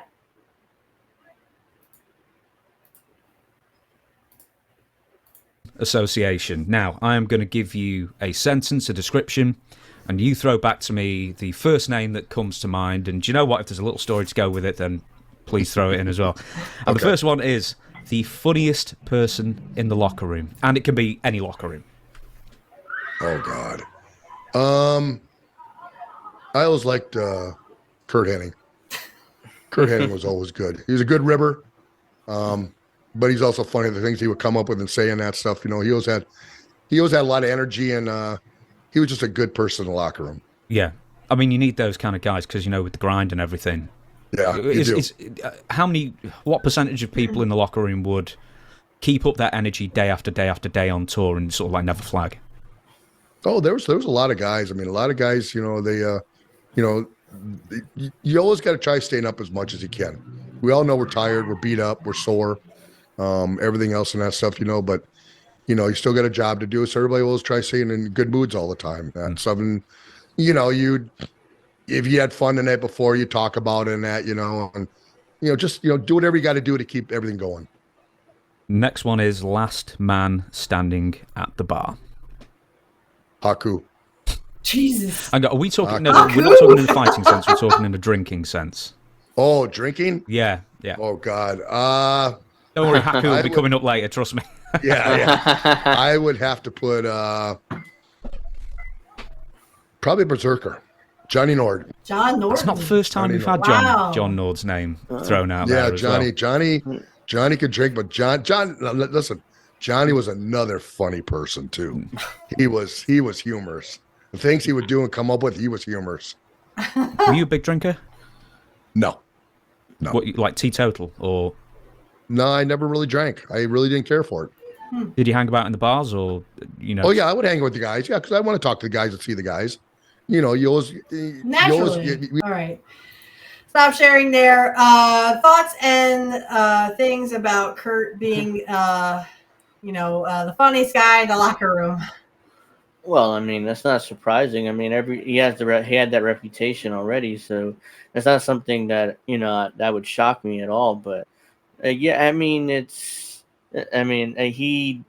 didn't really talk about much when it came to ribs, or at least what I heard there. But yeah, I mean, I'm not surprised at all that, you know, he would say Curt, because like he had that reputation. Almost everybody would say that, actually, who worked with him. Yeah, I just love the fact that, and you're gonna love this last one that we got coming up, and then we can, pretty much, clear up. Oh, actually, we have a few more. Oh, that's right, Disco Inferno. We can do I'll do the Maven one. For you, I'll do the Maven one for you. All right, yeah. But we have a couple more then. It's the Bret Hart one. So yeah, I wouldn't doubt that, you know, Curt was to take the edge off. I mean, like Stone Cold said, you know, he just had this infectious smile. Curt was like that, you know, he just had an infectious smile, and who wouldn't want to be around Curt, the greatest wrestler to ever live, in my opinion. You know, he was a funny guy, a really nice guy, and he was also very private. You know, he really didn't talk about much unless it was, you know, with people he trusted. Yeah. So, you know, but he would give you shirt off his back if he had to. And he trusted you, and he would tell you, his secrets and stuff. So I don't doubt for a second that, at least there were people there that, if he ribbed you, there was a reason. Either you were shooting off at the mouth at the bar, or, he just did it for whatever he could do. So, but this next one you're going to love because it's Bret Hart. And he talks about, not only does he talk about, he talks about Curt. Mm-hmm. So he talks about a little bit of other stuff beforehand. Let's see, WrestleMania 4. Let's see. It's about this push. He talks about a push, Mm-hmm. Okay. So I'm actually going to share. He'll talk about, this push. They kept talking about this push that he was going to get. And it was such a joke. At one point, it was like a joke. Oh, you're going to get that push you were talking about, right? And they kind of made it like a joke. Yeah. And then they were going to put him with Curt right before or right after Curt had won the IC belt. And he's like, no, I don't want to do it. Yeah. Put him with anyone else, but I want to win in some of my singles matches, and that's when they talk about they put Davey Boy with Curt, and then they go into the Owen thing. Okay. I was by that time I felt that I was as good a wrestler as anybody in the company, really. And talking about singles. But I was always my job was always to get somebody else over. I remember when Curt came in, Mr. Perfect came in. It was my job to get him over so he could wrestle Hulk Hogan. I remember Bad News Valen when he jumped me and beat me in the Battle Royal or whatever. And I smashed up the trophy. He beat me every night for the next 3-4 months, and like every single night pinned me. And it was like, so much for the big push, And I remember thinking, everything's about confidence. Like I had no confidence I remember they said, like, your promos are not, they're not good enough, kind of thing. And I'm like, well, what do you want me to say? Like I don't know what I'm supposed to talk about if I can't seem to win a match ever. So I never really had any confidence. And so when they finally did split me up, and put me in singles was after the demolition match the Nasty Boy match at WrestleMania was our last match together. And I was ready to go into singles, and that's where it all started. And I had wrestled Curt for maybe a year and a half or 2 years at that not all the time, but just about every night. Me and Curt wrestled for like all around the country, in different cities. So when they were going to give me my big push, they actually, I remember it was the day after the Nasty Boys won the titles, and we showed up, and I'm like, well, I'm very suspicious that they're not going to give me this big push they've been talking about. And this time they're like, no, it's for sure this time. We're going to really, it's going to be unbelievable and all that stuff. And right. It was the very next day, and I remember they came in and they said, we're going to put you with Curt Hennig. And I said, well, what am I going to do with Curt Hennig? And they said, you guys are going to have great matches, and we're going to book you all for the next 5 months together. I said, well, Curt just won the Intercontinental title last night. Yep. So is he going to lose it to me or in his first match? And they go, well, probably not. I said, so you're going to beat me again the first time I step in the ring in a single match. I lose again. And so I refused. I said, I'm not doing it. I don't want to wrestle Curt. I said, I'm going to go home. And I kind of held them up that day. I remember Pat Patterson running around pleading with me how great it was going to be for me and Curt. I said, I know we'll have great matches, but I don't want to be the first guy. And you guys promised me a push. I said, when you say you're going to give me a big push, I'd like to maybe win my first match and not keep losing them all the time. Yeah. And so I had a good argument, and they changed it and let Davey wrestle Mr. Perfect, which was perfect for me because Davey had just come back. And I knew, I said, it's not whoever works with Curt first is not going to get the belt, but whoever works on second, like they'll keep the belt on him probably till SummerSlam, and then they'll be looking for a new champion, looking for some new guy to work with them. And it could have been anybody, but I thought it should be me. And that's why I held out that, because it ended up like probably about middle of June or something. They came up and told us that it was SummerSlam with me and Curt. And I remember they didn't tell me it because they never really tell you that you're winning the title yet. But I remember thinking it's a good chance they might let me win the belt that day. So I didn't say anything. And then Curt, of course, had the bad back. And then it was questionable whether he would even be able to make SummerSlam because he really did hurt his back.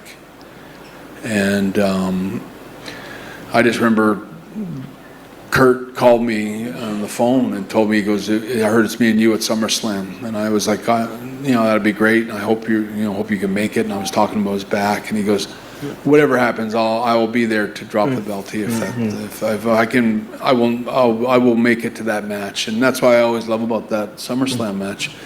It wasn't really the best match I ever had with Mr. Perfect because we had so many great matches all around wrestling in America and Canada, and I don't think we wrestled in Europe, but we had such lovable matches. I just loved every bit of it. He was so much fun to work with.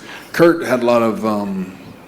He had a good sense of humor and was always making you laugh in the ring. But you never know. I can remember sometimes we had this spot that we did the first time we wrestled each other where he was duck the elbow, flying crossbody, which is like a flying tackle or whatever. And so when he threw him, the way we did it is, I think we both end up hitting the ropes at the same time and ducked, and we're coming off the ropes. And I remember Curt was running at me full steam. So I thought, well, I'll jump, and then by the time he gets to me, it'll be perfect timing. But so I jumped, and Curt kind of stopped halfway across the ring. He didn't stop. He kind of stopped, and I did this pathetic fly across on Curt where I hit him around the shins, and then we kind of rolled up. I remember he was laughing and I was laughing, and then he kicked out. And if I remember the spots back then, I would go onto the bottom rope, and then I'd get up off the floor and I'd give him a tackle through the ropes and a sunset flip over the top, and then he would kick out, and then I would do a headlock takeover, and I think we did a bunch of other moves out of that. But it was a big, long sequence of moves that came all in a row. But I would usually laugh so hard from it. And the funny thing about it is that we did it like that one night as it was just an accident. He didn't know. He kept running. But we did the exact same spot every night for every year for the whole year that we worked. We always did the same move. And every night we would be laughing our heads off in the ring, but nobody ever noticed. But that's how Curt was. He was always, if I had to pick one guy that I could wrestle again, it's pretty close between either Owen or Mr. Perfect for the same reasons. There was always a lot of humor going on that nobody was ever aware of, that you have to bite your cheek when you're doing your match. You're supposed to be in full-blown comeback mode and beating on somebody, and you're laughing your head off all the way through it because of something that Curt did or somebody said in the ring. And Owen was the same, but that's what I loved about working with Curt. Because they say that Mr. Perfect's a big prankster, but they also say that Owen Hart is as well. Did they ever try and prank each other? No. The really good pranksters never pranked each other because it was like too much of a war. Curt was pretty relentless. Like you didn't want to have Curt ribbing you, and at the same time you didn't want to have Owen rib. Owen, like there was I'll get a fun. Okay, so he's just going to talk about Owen Hart's prank there. So thoughts on Bret Hart?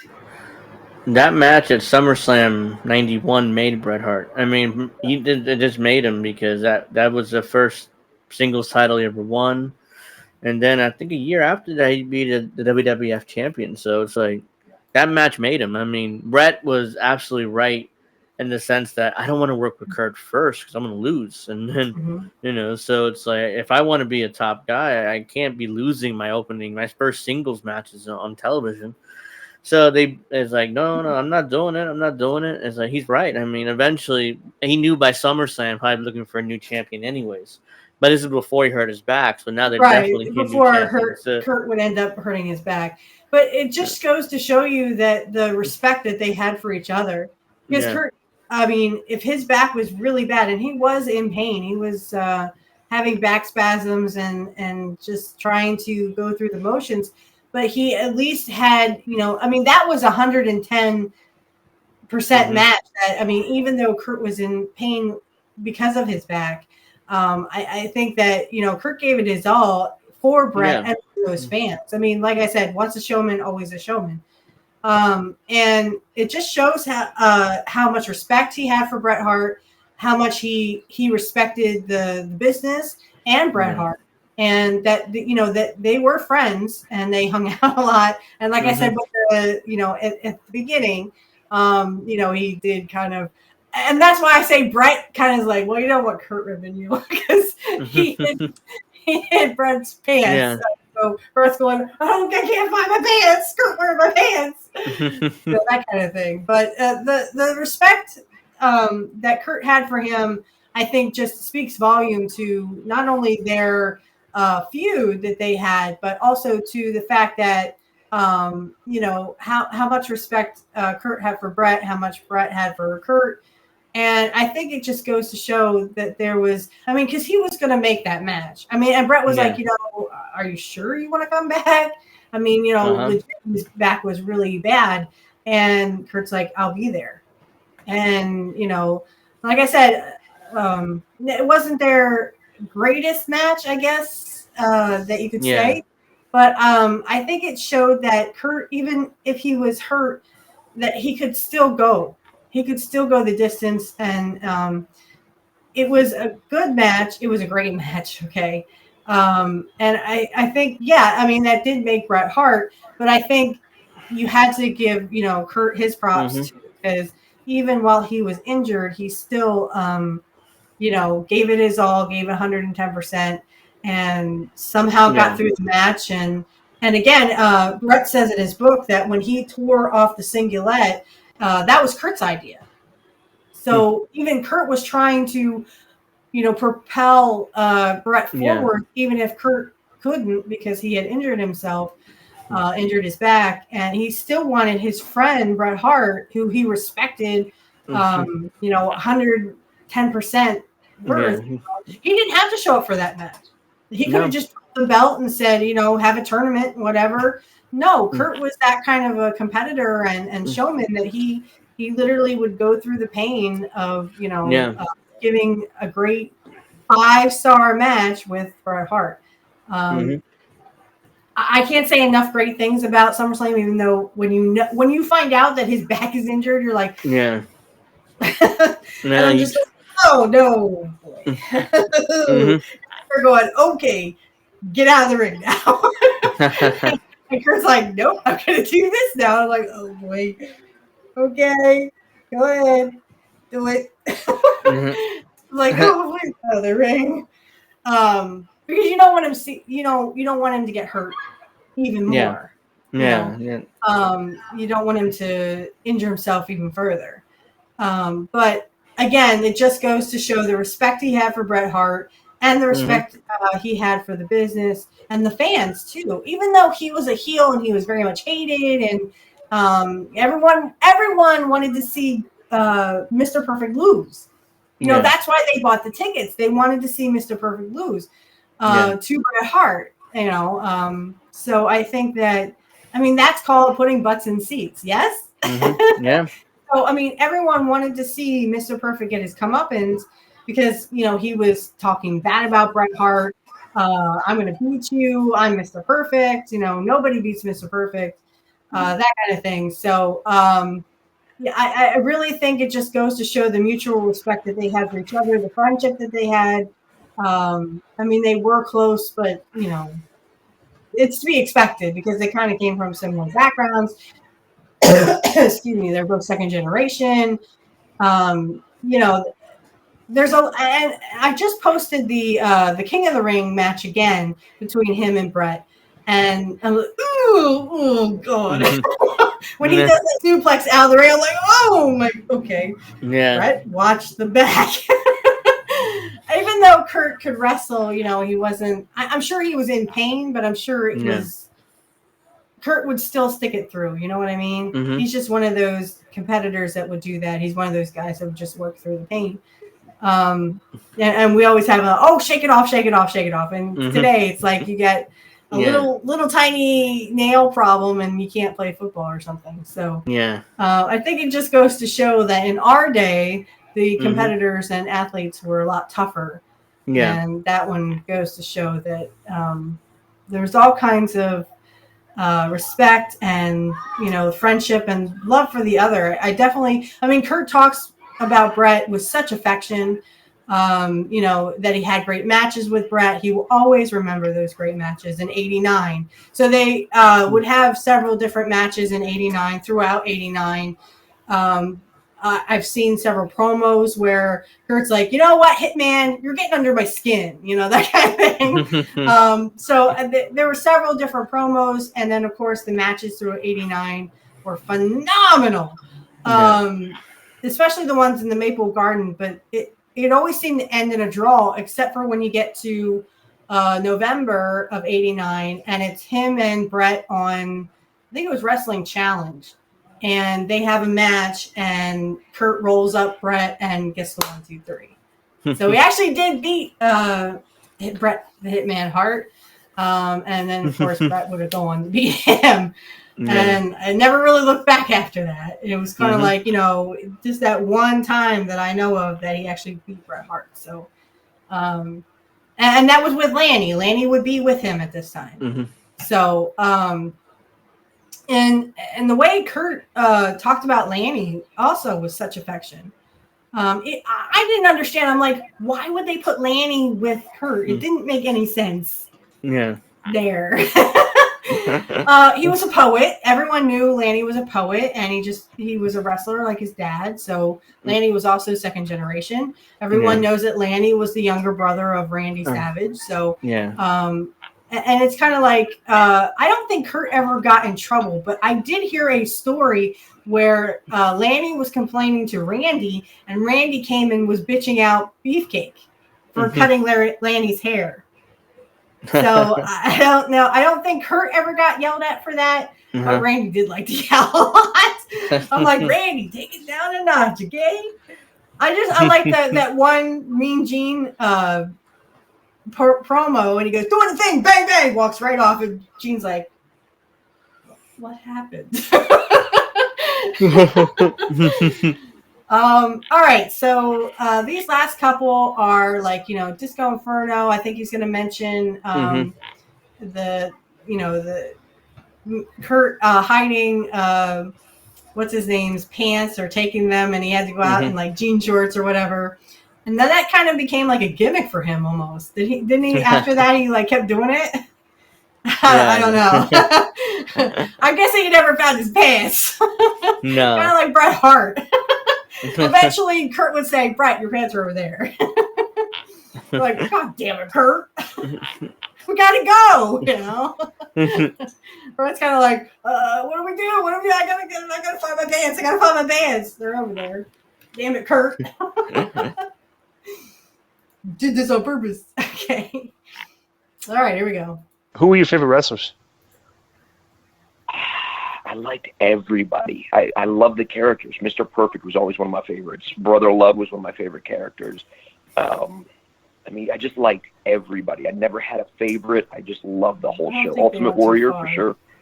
I was just fascinated by the entire show. Bro, you know what's funny? So think about this, too. It's like we're talking about bullying and but bro, those old school guys, of course, the passport rib, like the quote unquote rib, like they probably thought it was funny, but like that's not a rib. That's like you're taking it one step too far.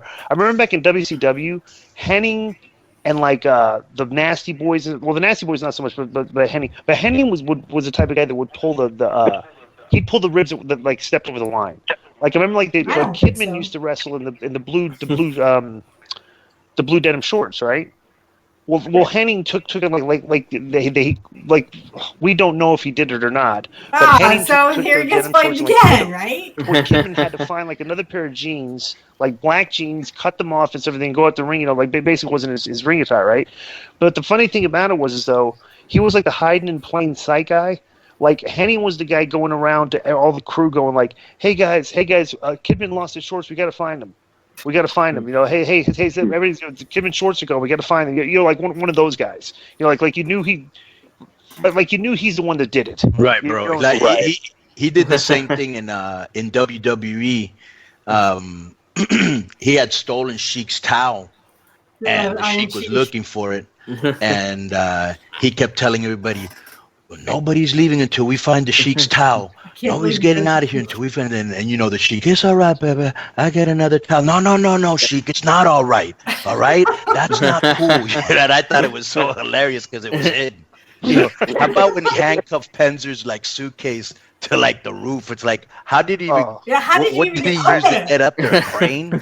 Yeah, bro. Like the creativity in the ribs was tremendous, but they went too far. No, I You know, don't. so There's a difference. There's Right. ribs and there's fun, and then there's Right. overboard. Like No, I don't think so. I don't think he went too far.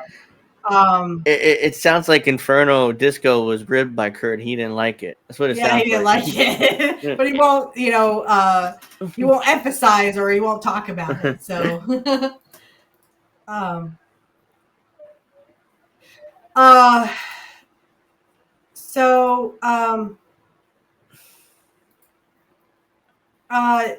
what? Again, this was the. I can't believe he ribbed the Iron Sheik. No, man, we gotta find your towel. And Sheiky like, oh, it's okay, Baba. It's I'll buy a okay, new Baba. one. Yeah. No, it's Baba. No, you're gonna get your fucking towel Yeah. back. And he's like, it was him. It was him the whole time. I think I said that once. I'm like, I can't believe he literally ribbed the Iron Sheik. Oh my god. Of course, I would be scared to death of the Iron Sheik. I'd be like, yes, sir. No, sir. Mm-hmm. I'd be like talking to a cop, you know. I was like, Yeah. Nope. Yep. Yes, sir. Yeah, right away, sir. Okay. Because I want to be a grease spot on your floor. You didn't mess with the Iron Sheik. Mm-hmm. It's just that I'm glad that the Iron Sheik had enough respect for Curt when he found out, you know, oh, it was Curt who actually ribbed you. I wonder if he ever got his towel back. Excuse me. Oh, man. So this is Steve Lombardi. If anyone knows, he was the Brooklyn Brawler in the 80s. He would have several other gimmicks through the 80s and 90s. So he's going to talk about Curt Hennig now, too. Let me get that up for you.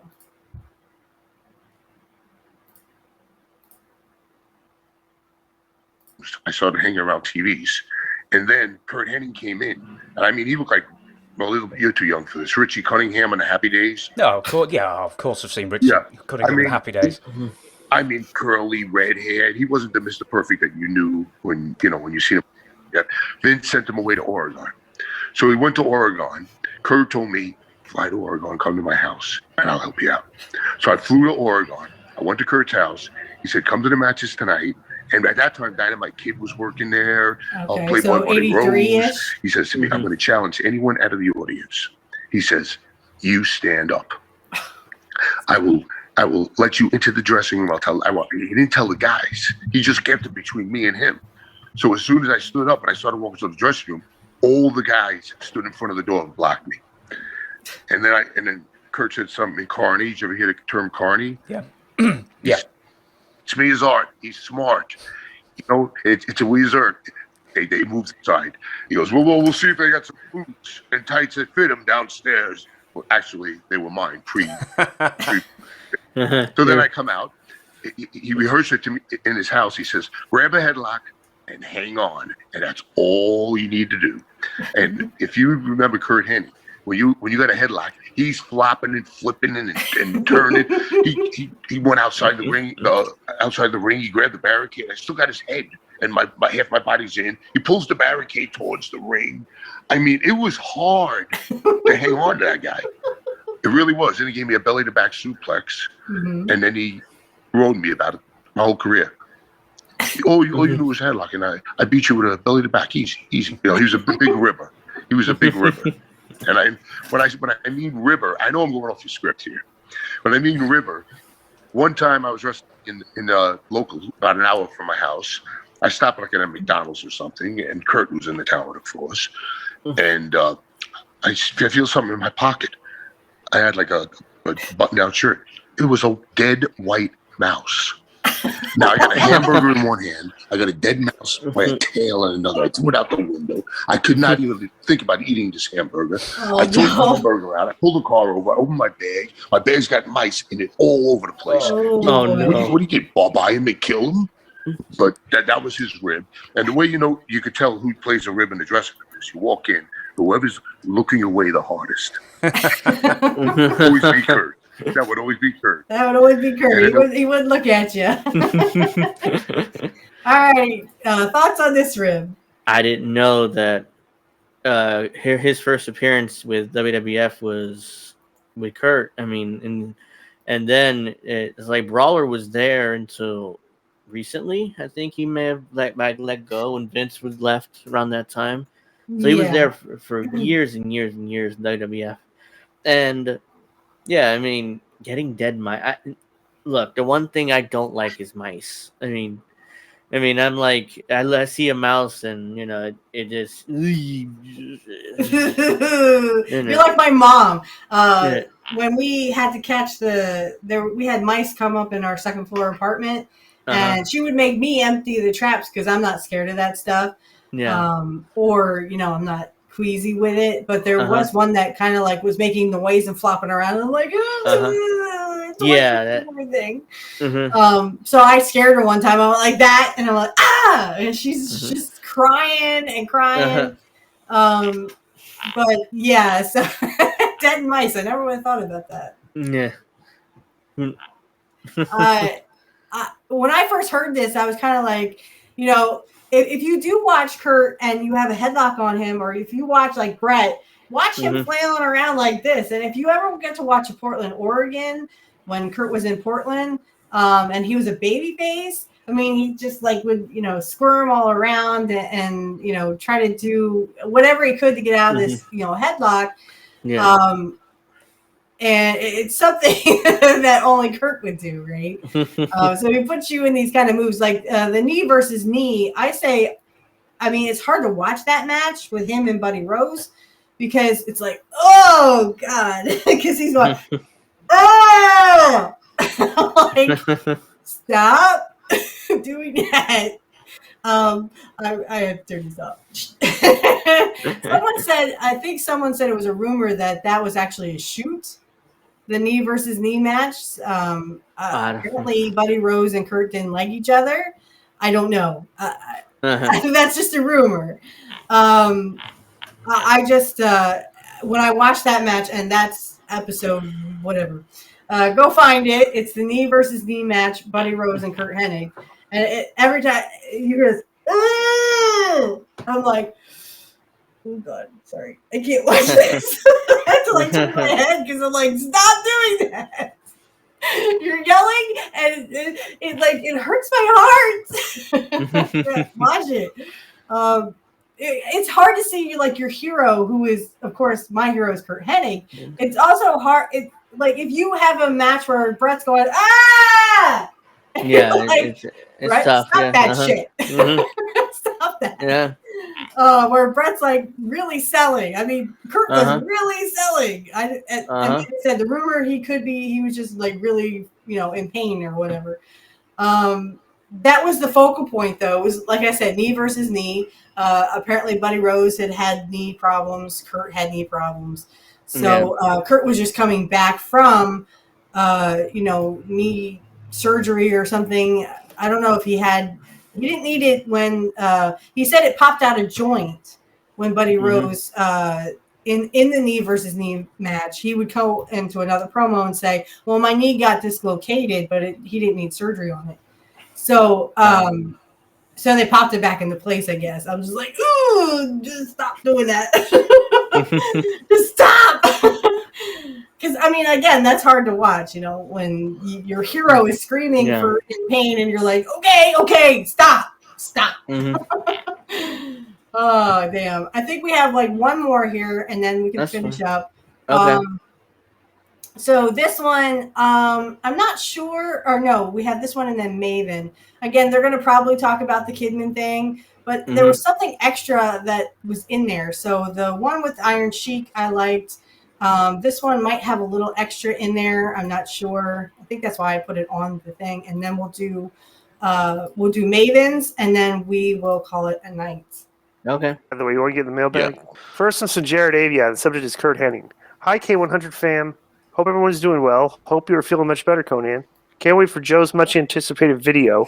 What a build up here. Oh, you'll be waiting. Yeah. I'll be waiting on that. I think Disco did not make any money in his last session at Different Strokes, aka the Shake Shack. So I take this as a reason for his grumpy Joe Pesci sounding attitude in the last mailbag. So Joe, take a note. We're going to suspend Jared Avia a week for disparaging comments about me. All right. Just wanted to ask about the late great Curt Hennig, since it has been 19 years this month from when the great Mr. Perfect passed away. I've read for many years what a big ribber he was and what a positive guy he was at all times backstage. My question for the crew is, what is the most memorable or most hilarious rib that Hennig orchestrated back in the day? And did anyone think that Hennig was heading down a dangerous path before his ultimate passing in 2003? No. Thank you. Regards, Jared. No, nobody thought he was heading down a dangerous path. No. But the funniest rib he did was when he ripped off Kidman's gear, and Kidman had to go out in like black jeans or something like that, or like you remember that? No, I don't remember that, but I do remember he was a master ribber, and that I remember the first time I saw him do ribs was when I was in WWE, because he was very good friends with my best friend at the time, which was Art Bar Love Machine. They knew each other from Portland. That's how I met Roddy Piper, because Bar introduced me to Piper from Portland. And I remember the first day that I was there, bro, he was just pulling ribs all over the place. And I remember there was this big sign that said no eating food or cornflakes or something in the dressing room. And he kept throwing cornflakes on the floor and leaving cornflake boxes everywhere. And they kept coming in, the agents at that time, which was like these Canadian guys that Patterson brought in. Well, Tony Gurria wasn't Canadian, but it was like Tony Gurria and like, I remember Arnold Skolin. Remember that guy? What the hell is going on in here? Who's doing it? You know, and then Curt, I don't know. I told the guys not to bring food in here. Why would you guys do this? And then another one, which was funny, is Sheik had lost his towel. Yeah, and Curt did like this. Okay, so yeah, they're just gonna go into the Sheik's story, but the throwing around the Kellogg's, I think, is what he would throw around the cornflakes and stuff in the Kellogg's boxes and be like, I told these guys not to eat it here. You know, that kind of stuff. Thoughts on that one? Yeah, so the Kidman one, I mean, the first time I heard it, I think, was recently, and I remember Kidman coming out with like black shorts, and I'm like, well, that's weird. And what happened? And then he kept doing that, like after Curt ripped him, I guess. Trying to get back at Curt and be like, ha, you ripped me, but this is kind of cool. I'll just wrestle like this, you know. I'm gonna turn on the slate. I love the cornflakes one because I'm like, that would be a Curt thing to do. Is like, I told these guys not to eat in here. I don't know what's going on, and then he's the one throwing cornflake boxes all around. That's like a fuck you to the management, so to speak. Yeah. It's like, where exactly are we supposed to eat, y'all? Yeah. So, all right. So the last one is, of course, the Maven one, which you actually showed on our show. I'm going to show it again, and then we can kind of wrap up. All right.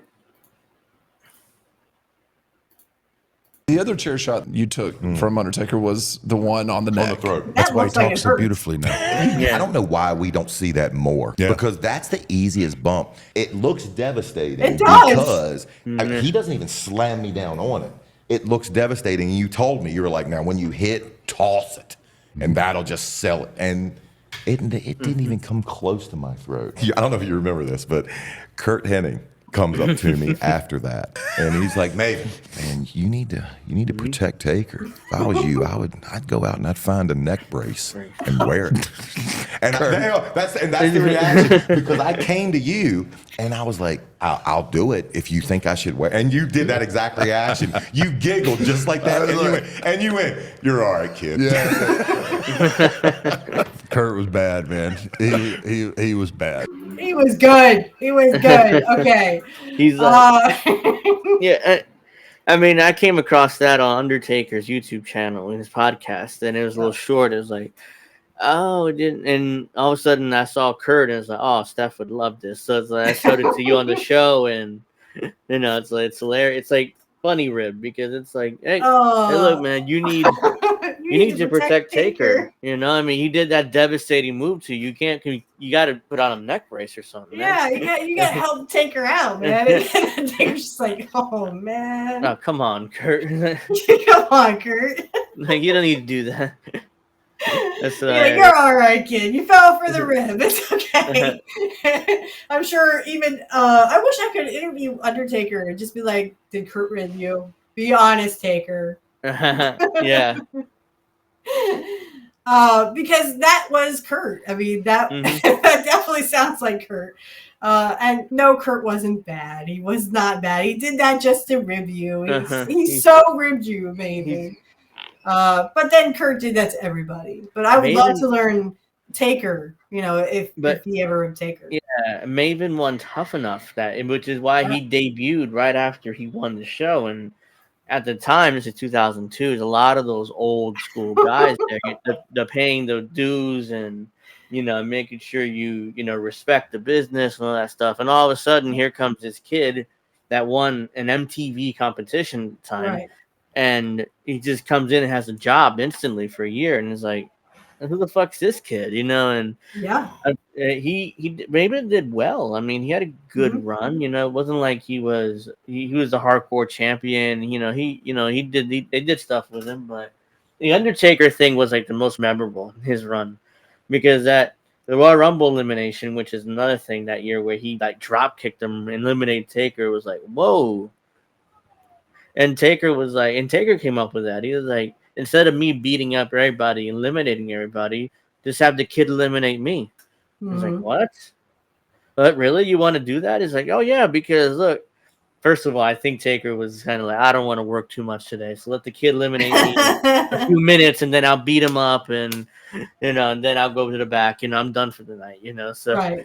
Probably that. Of course, that Royal Rumble 2002 would also be Curt coming back, and he came back. Stone Cold eliminates him. Yeah. Instead of fucking Hulk Hogan all the time, right? And I just watched the '89 one, and it's literally Hogan throws Curt out. Because he was battling with the Macho Man. Yeah. And it seemed like every Royal Rumble he was literally taken out by Hogan. It's very. It's almost poetic that he was taken out by Stone Cold later in 2002. Hogan would just grab him and just shit can him every time in the Rumble together. Every time. And it's sickening how it would happen. Every time he would take out Mr. Perfect, Hulk Hogan would. And it's just like, okay, well, the new Hulk Hogan really was Stone Cold at the time. Yeah, so might as well get Austin involved. Okay, Austin, take him out. And then, of course, they had one match. I think the Stone Cold Curt Hennig feud should have been longer, much longer, because I just love the promo afterwards. He's like, maybe Stone Cold needs a perfect ass kicking. And I was just like, yes! Even though I was a huge Stone Cold fan. I was just like, who am I supposed to cheer for? Because I wanted to cheer for Stone Cold, but I wanted to cheer for Mr. Perfect, who was also my hero. So I'm like, okay. What do you want me to do here? Riddle me this, Batman. So I think that that feud should have been much, much longer. The whole Stone Cold thing. I mean, they had one match. One match. And then Stone Cold comes out during Curt's match with Val Venus and hits him over the chair. I still every time It's like you see him, and I'm like, nope, I am not looking. Nope. Took him right in the head. At the time, everybody would just whack each other, especially in those days. The head with chairs, and we didn't know. Yeah, we didn't know about concussions or CTE or anything like that. So it's like now today you don't see shots to the head. I mean, it's like never. I mean, it happened recently in the CM Punk Drew McIntyre match when Punk hit him with the tool chest over the head, but yeah, that's rare. You don't see that often anymore. Right. No, I mean, and he actually had staples in his head because of that. Yeah, he had to have that was a shoot. You got him for real. Yeah, you got it for real. Yeah. Whew. But I just that's totally Curt right there. Yeah. Hey, you should go get a neck brace and help the Undertaker. You fell for it, kid. There you go. I mean, Curt would do that to younger talent just to make sure that they didn't, they paid their dues and it was just kind of like Curt's way of saying, great job, kid. You're gonna be something someday. That was Curt. I mean, it wasn't like an awful thing, or it wasn't like, oh, I think Curt Hennig hates me. No, it was like sort of almost like passing of the torch, so to speak. Yes. Because he was trying to do that with Austin. He would do that with the ECW guys that had just come into WWF or WWE. And, I just think it was more like, he had that growing up, with the Buddy Rose thing, and then in AWA, becoming the AWA champion. And then, of course, you would go right into the WWF and give the AWA belt to Lawler. Because, I mean, AWA was pretty much dead and gone by then, even though it would stay on until like 91. But still, you had the dying days of the AWA. When they were actually the highest territory, they were kicking it in 84, 85, or 83, 84. And then Hogan left, and it's kind of like, well, we got to get all this new talent. And then, of course, Vince bought out that talent too. So, you had all that too. When Hogan left, Vince went national at that time. So that, okay, let's do this. All the talent's gone. Oh, Hulk took them all, or Vince took them all, so it's like. Vince took them all, yeah. And honestly, I the documentary about AWA, people are under the impression that Curt stayed because of his father. I don't know. I doubt seriously that Larry would make Curt stay if Larry knew that he was going to get a better deal with Vince. Maybe Curt stayed out of loyalty to Vern Gagne. That could have been one that because I think they weren't going to make him champion in 87. And if that would have happened, I could see Curt jumping ship to just like Rick Rude did in 86, 87 to the WWF. And if that had happened, I mean, could we have had a feud between Curt and Rick Rude? I think that would have been an awesome feud, but I mean, can Rick pull it off? Who would be the heel and the baby face? I think honestly, Mr. Perfect would be a baby face, or would he even have that Mr. Perfect gimmick if he had gone in 87 and done a feud with Rick Rude? Knowing that they were best friends, because I mean, I don't know if I'd be able to pull that off. I have a best friend, and I don't know if I'd be able to pull that off. I'd be like, I can't pretend to hate you. She'd be like, well, I can't pretend to hate you either. So this wouldn't work. But they were both showmen. So I definitely think that, I could see Rick maybe, being that heel and going after Curt and that kind of thing. So I definitely think that would have been a great feud, especially between those two. Because they were just such great wrestlers. Yeah. Okay. Any ending comments you want to make? Because we're going to wrap up here. Well, yeah. Well, I just wanted to thank you for coming. Let me come on and and experience this and and talk about Curt again and and I would love to do it again soon if And all the ribs he did. Yeah. And like I said, the Bret Hart one I think is Great. Yeah. But then again, him and Brett were friends, and they hung out together. And again, if Curt respected you, or you pissed him off, that's when you would get ribbed.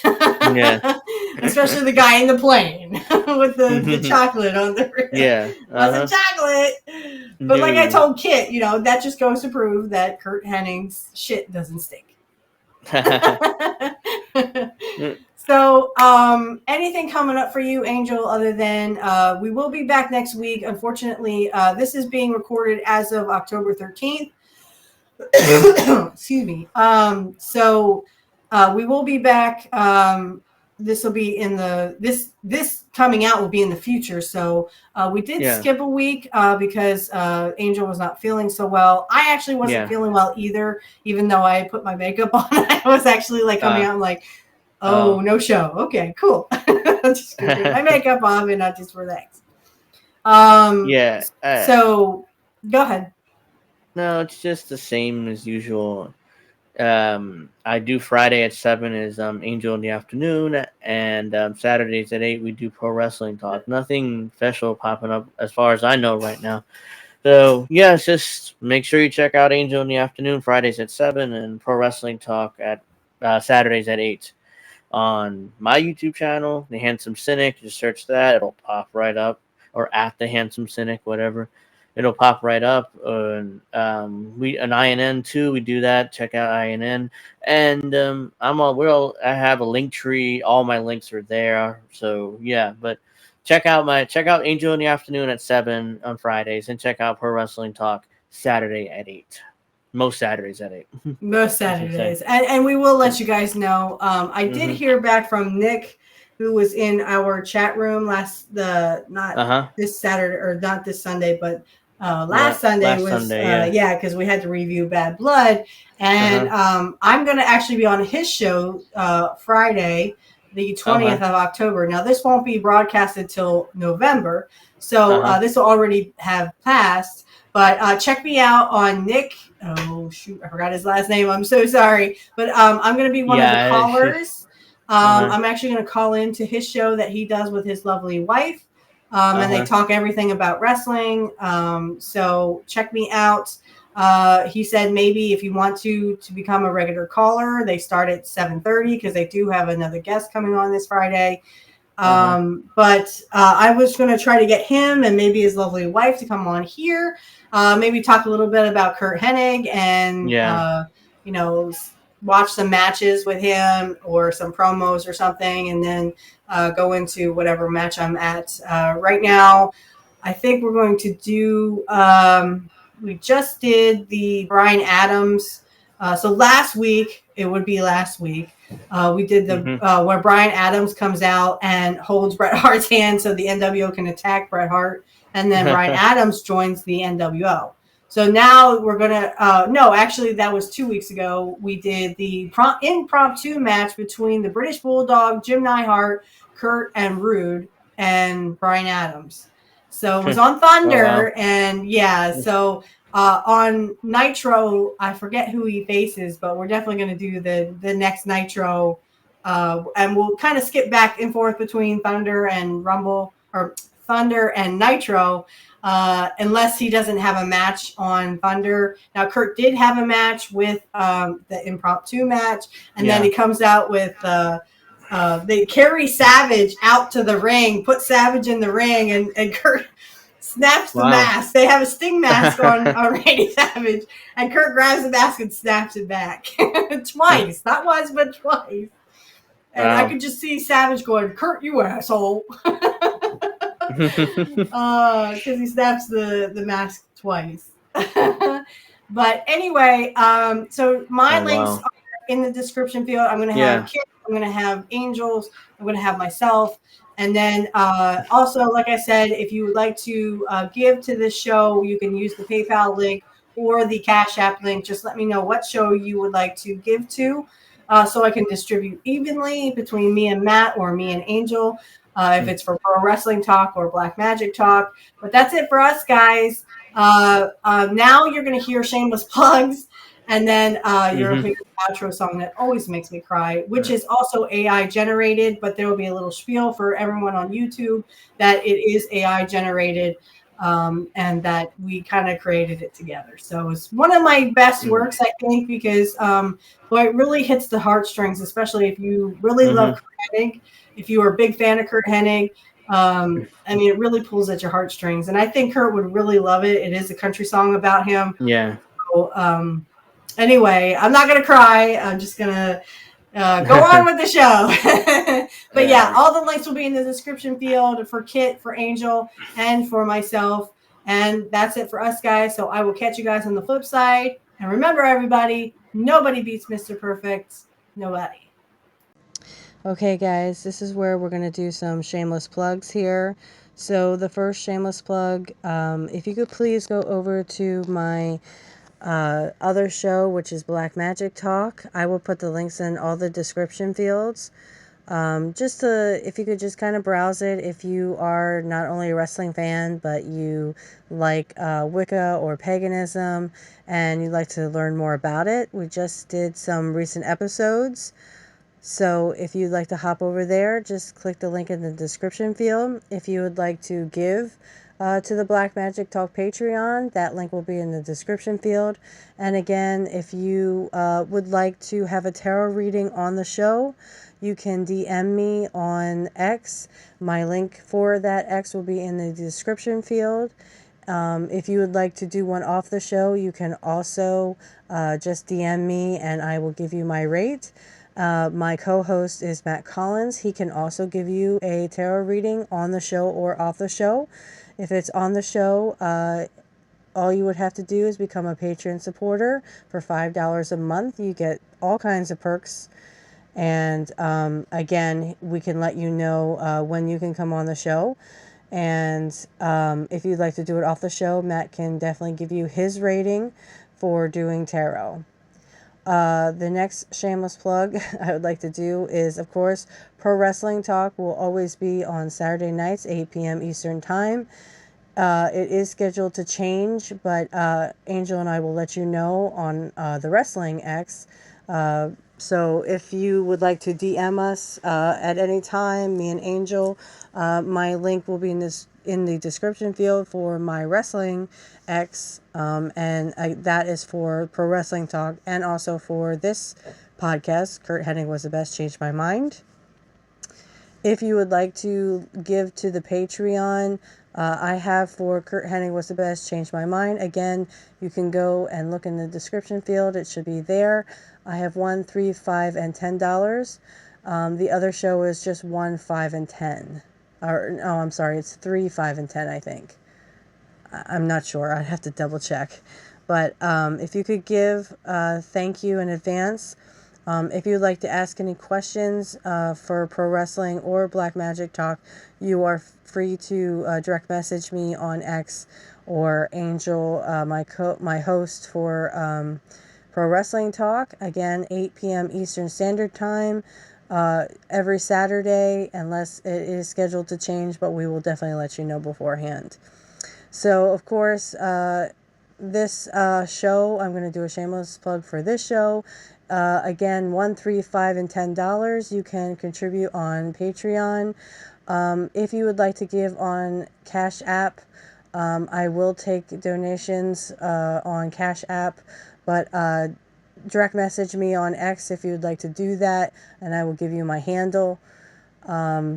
So if you have any questions like about the show or any technical questions, you can always direct message me on my X, and I will try to get back to you as soon as possible. The next shameless plug I would like to do is for Hardlands Media, Kit Cabello, someone I call a good friend of mine. Please check him out. He is Monday through Friday, 9 a.m. Central, and that would be 10 p.m. Eastern. So 9 a.m. Central, he is Monday through Friday, sometimes Saturday, depending on when you can catch him in a good mood for a Saturday brunch. If he does do Saturday brunch, I usually am sleeping or at work, so but check him out. He's really good on politics and I have the pleasure of calling him friend. Some more shameless plugs. If you could also subscribe to Angel in the Afternoon. He does a great job on politics as well. And that's Angel in the Afternoon. And he's usually on 7 p.m. Eastern Standard Time every Friday. That is also scheduled to change. If you have any questions about it, he'll usually let you know. And he will definitely, you can direct message him if you need to get a hold of him. The last one is Deconstructing. His name is Dave. I really recommend him too. He has a little podcast on YouTube. All you'd have to look up is Deconstructing Topics, and he does some really good stuff. I really recommend you guys check him out. Subscribe to everybody I just said here, and check them out. And remember, everyone, nobody beats Mr. Perfect. Nobody. Hey, Curt Hennig fans, just want to let you know that the ending outro song is AI generated. Again, it is AI generated. Thank you all for listening. And remember, everyone, no one beats Mr. Perfect. Nobody.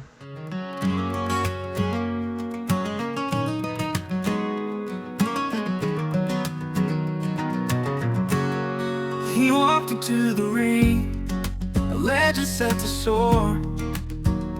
In the flashing lights, you could hear the crowd roar. With a twinkle in his eye, a swagger in his stride. Curt Hennig, he was more than a star in their eyes. From the farms of Minnesota to the wrestling hall, he stood undefeated through it all. A father, a friend, a hero we'd see. Perfect in the memories for you and me. He was Mr. Perfect, never missing a beat. With every match, he rise to his feet. Though he's gone now, a hero we'd see. Perfect in the memories for you and me. In the quiet of the evening, stars shining bright. You'd hear tales of his glory, long into the night. With a grip like of ice, and a smile that gleamed. He lived every moment like out of a dream. His days in the sun, and the nights in the cold. Stories of Curt never grow old. Remember the laughter, battles hard fought. Perfectly missed, but never forgot. He was Mr. Perfect, never missing a beat. With every match, he rise to his feet. Though he's gone now, a hero we see. Perfect in memories for you and me.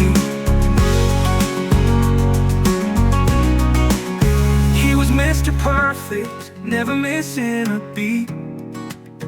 With every match, he rise to his feet. Though he's gone now, his legend still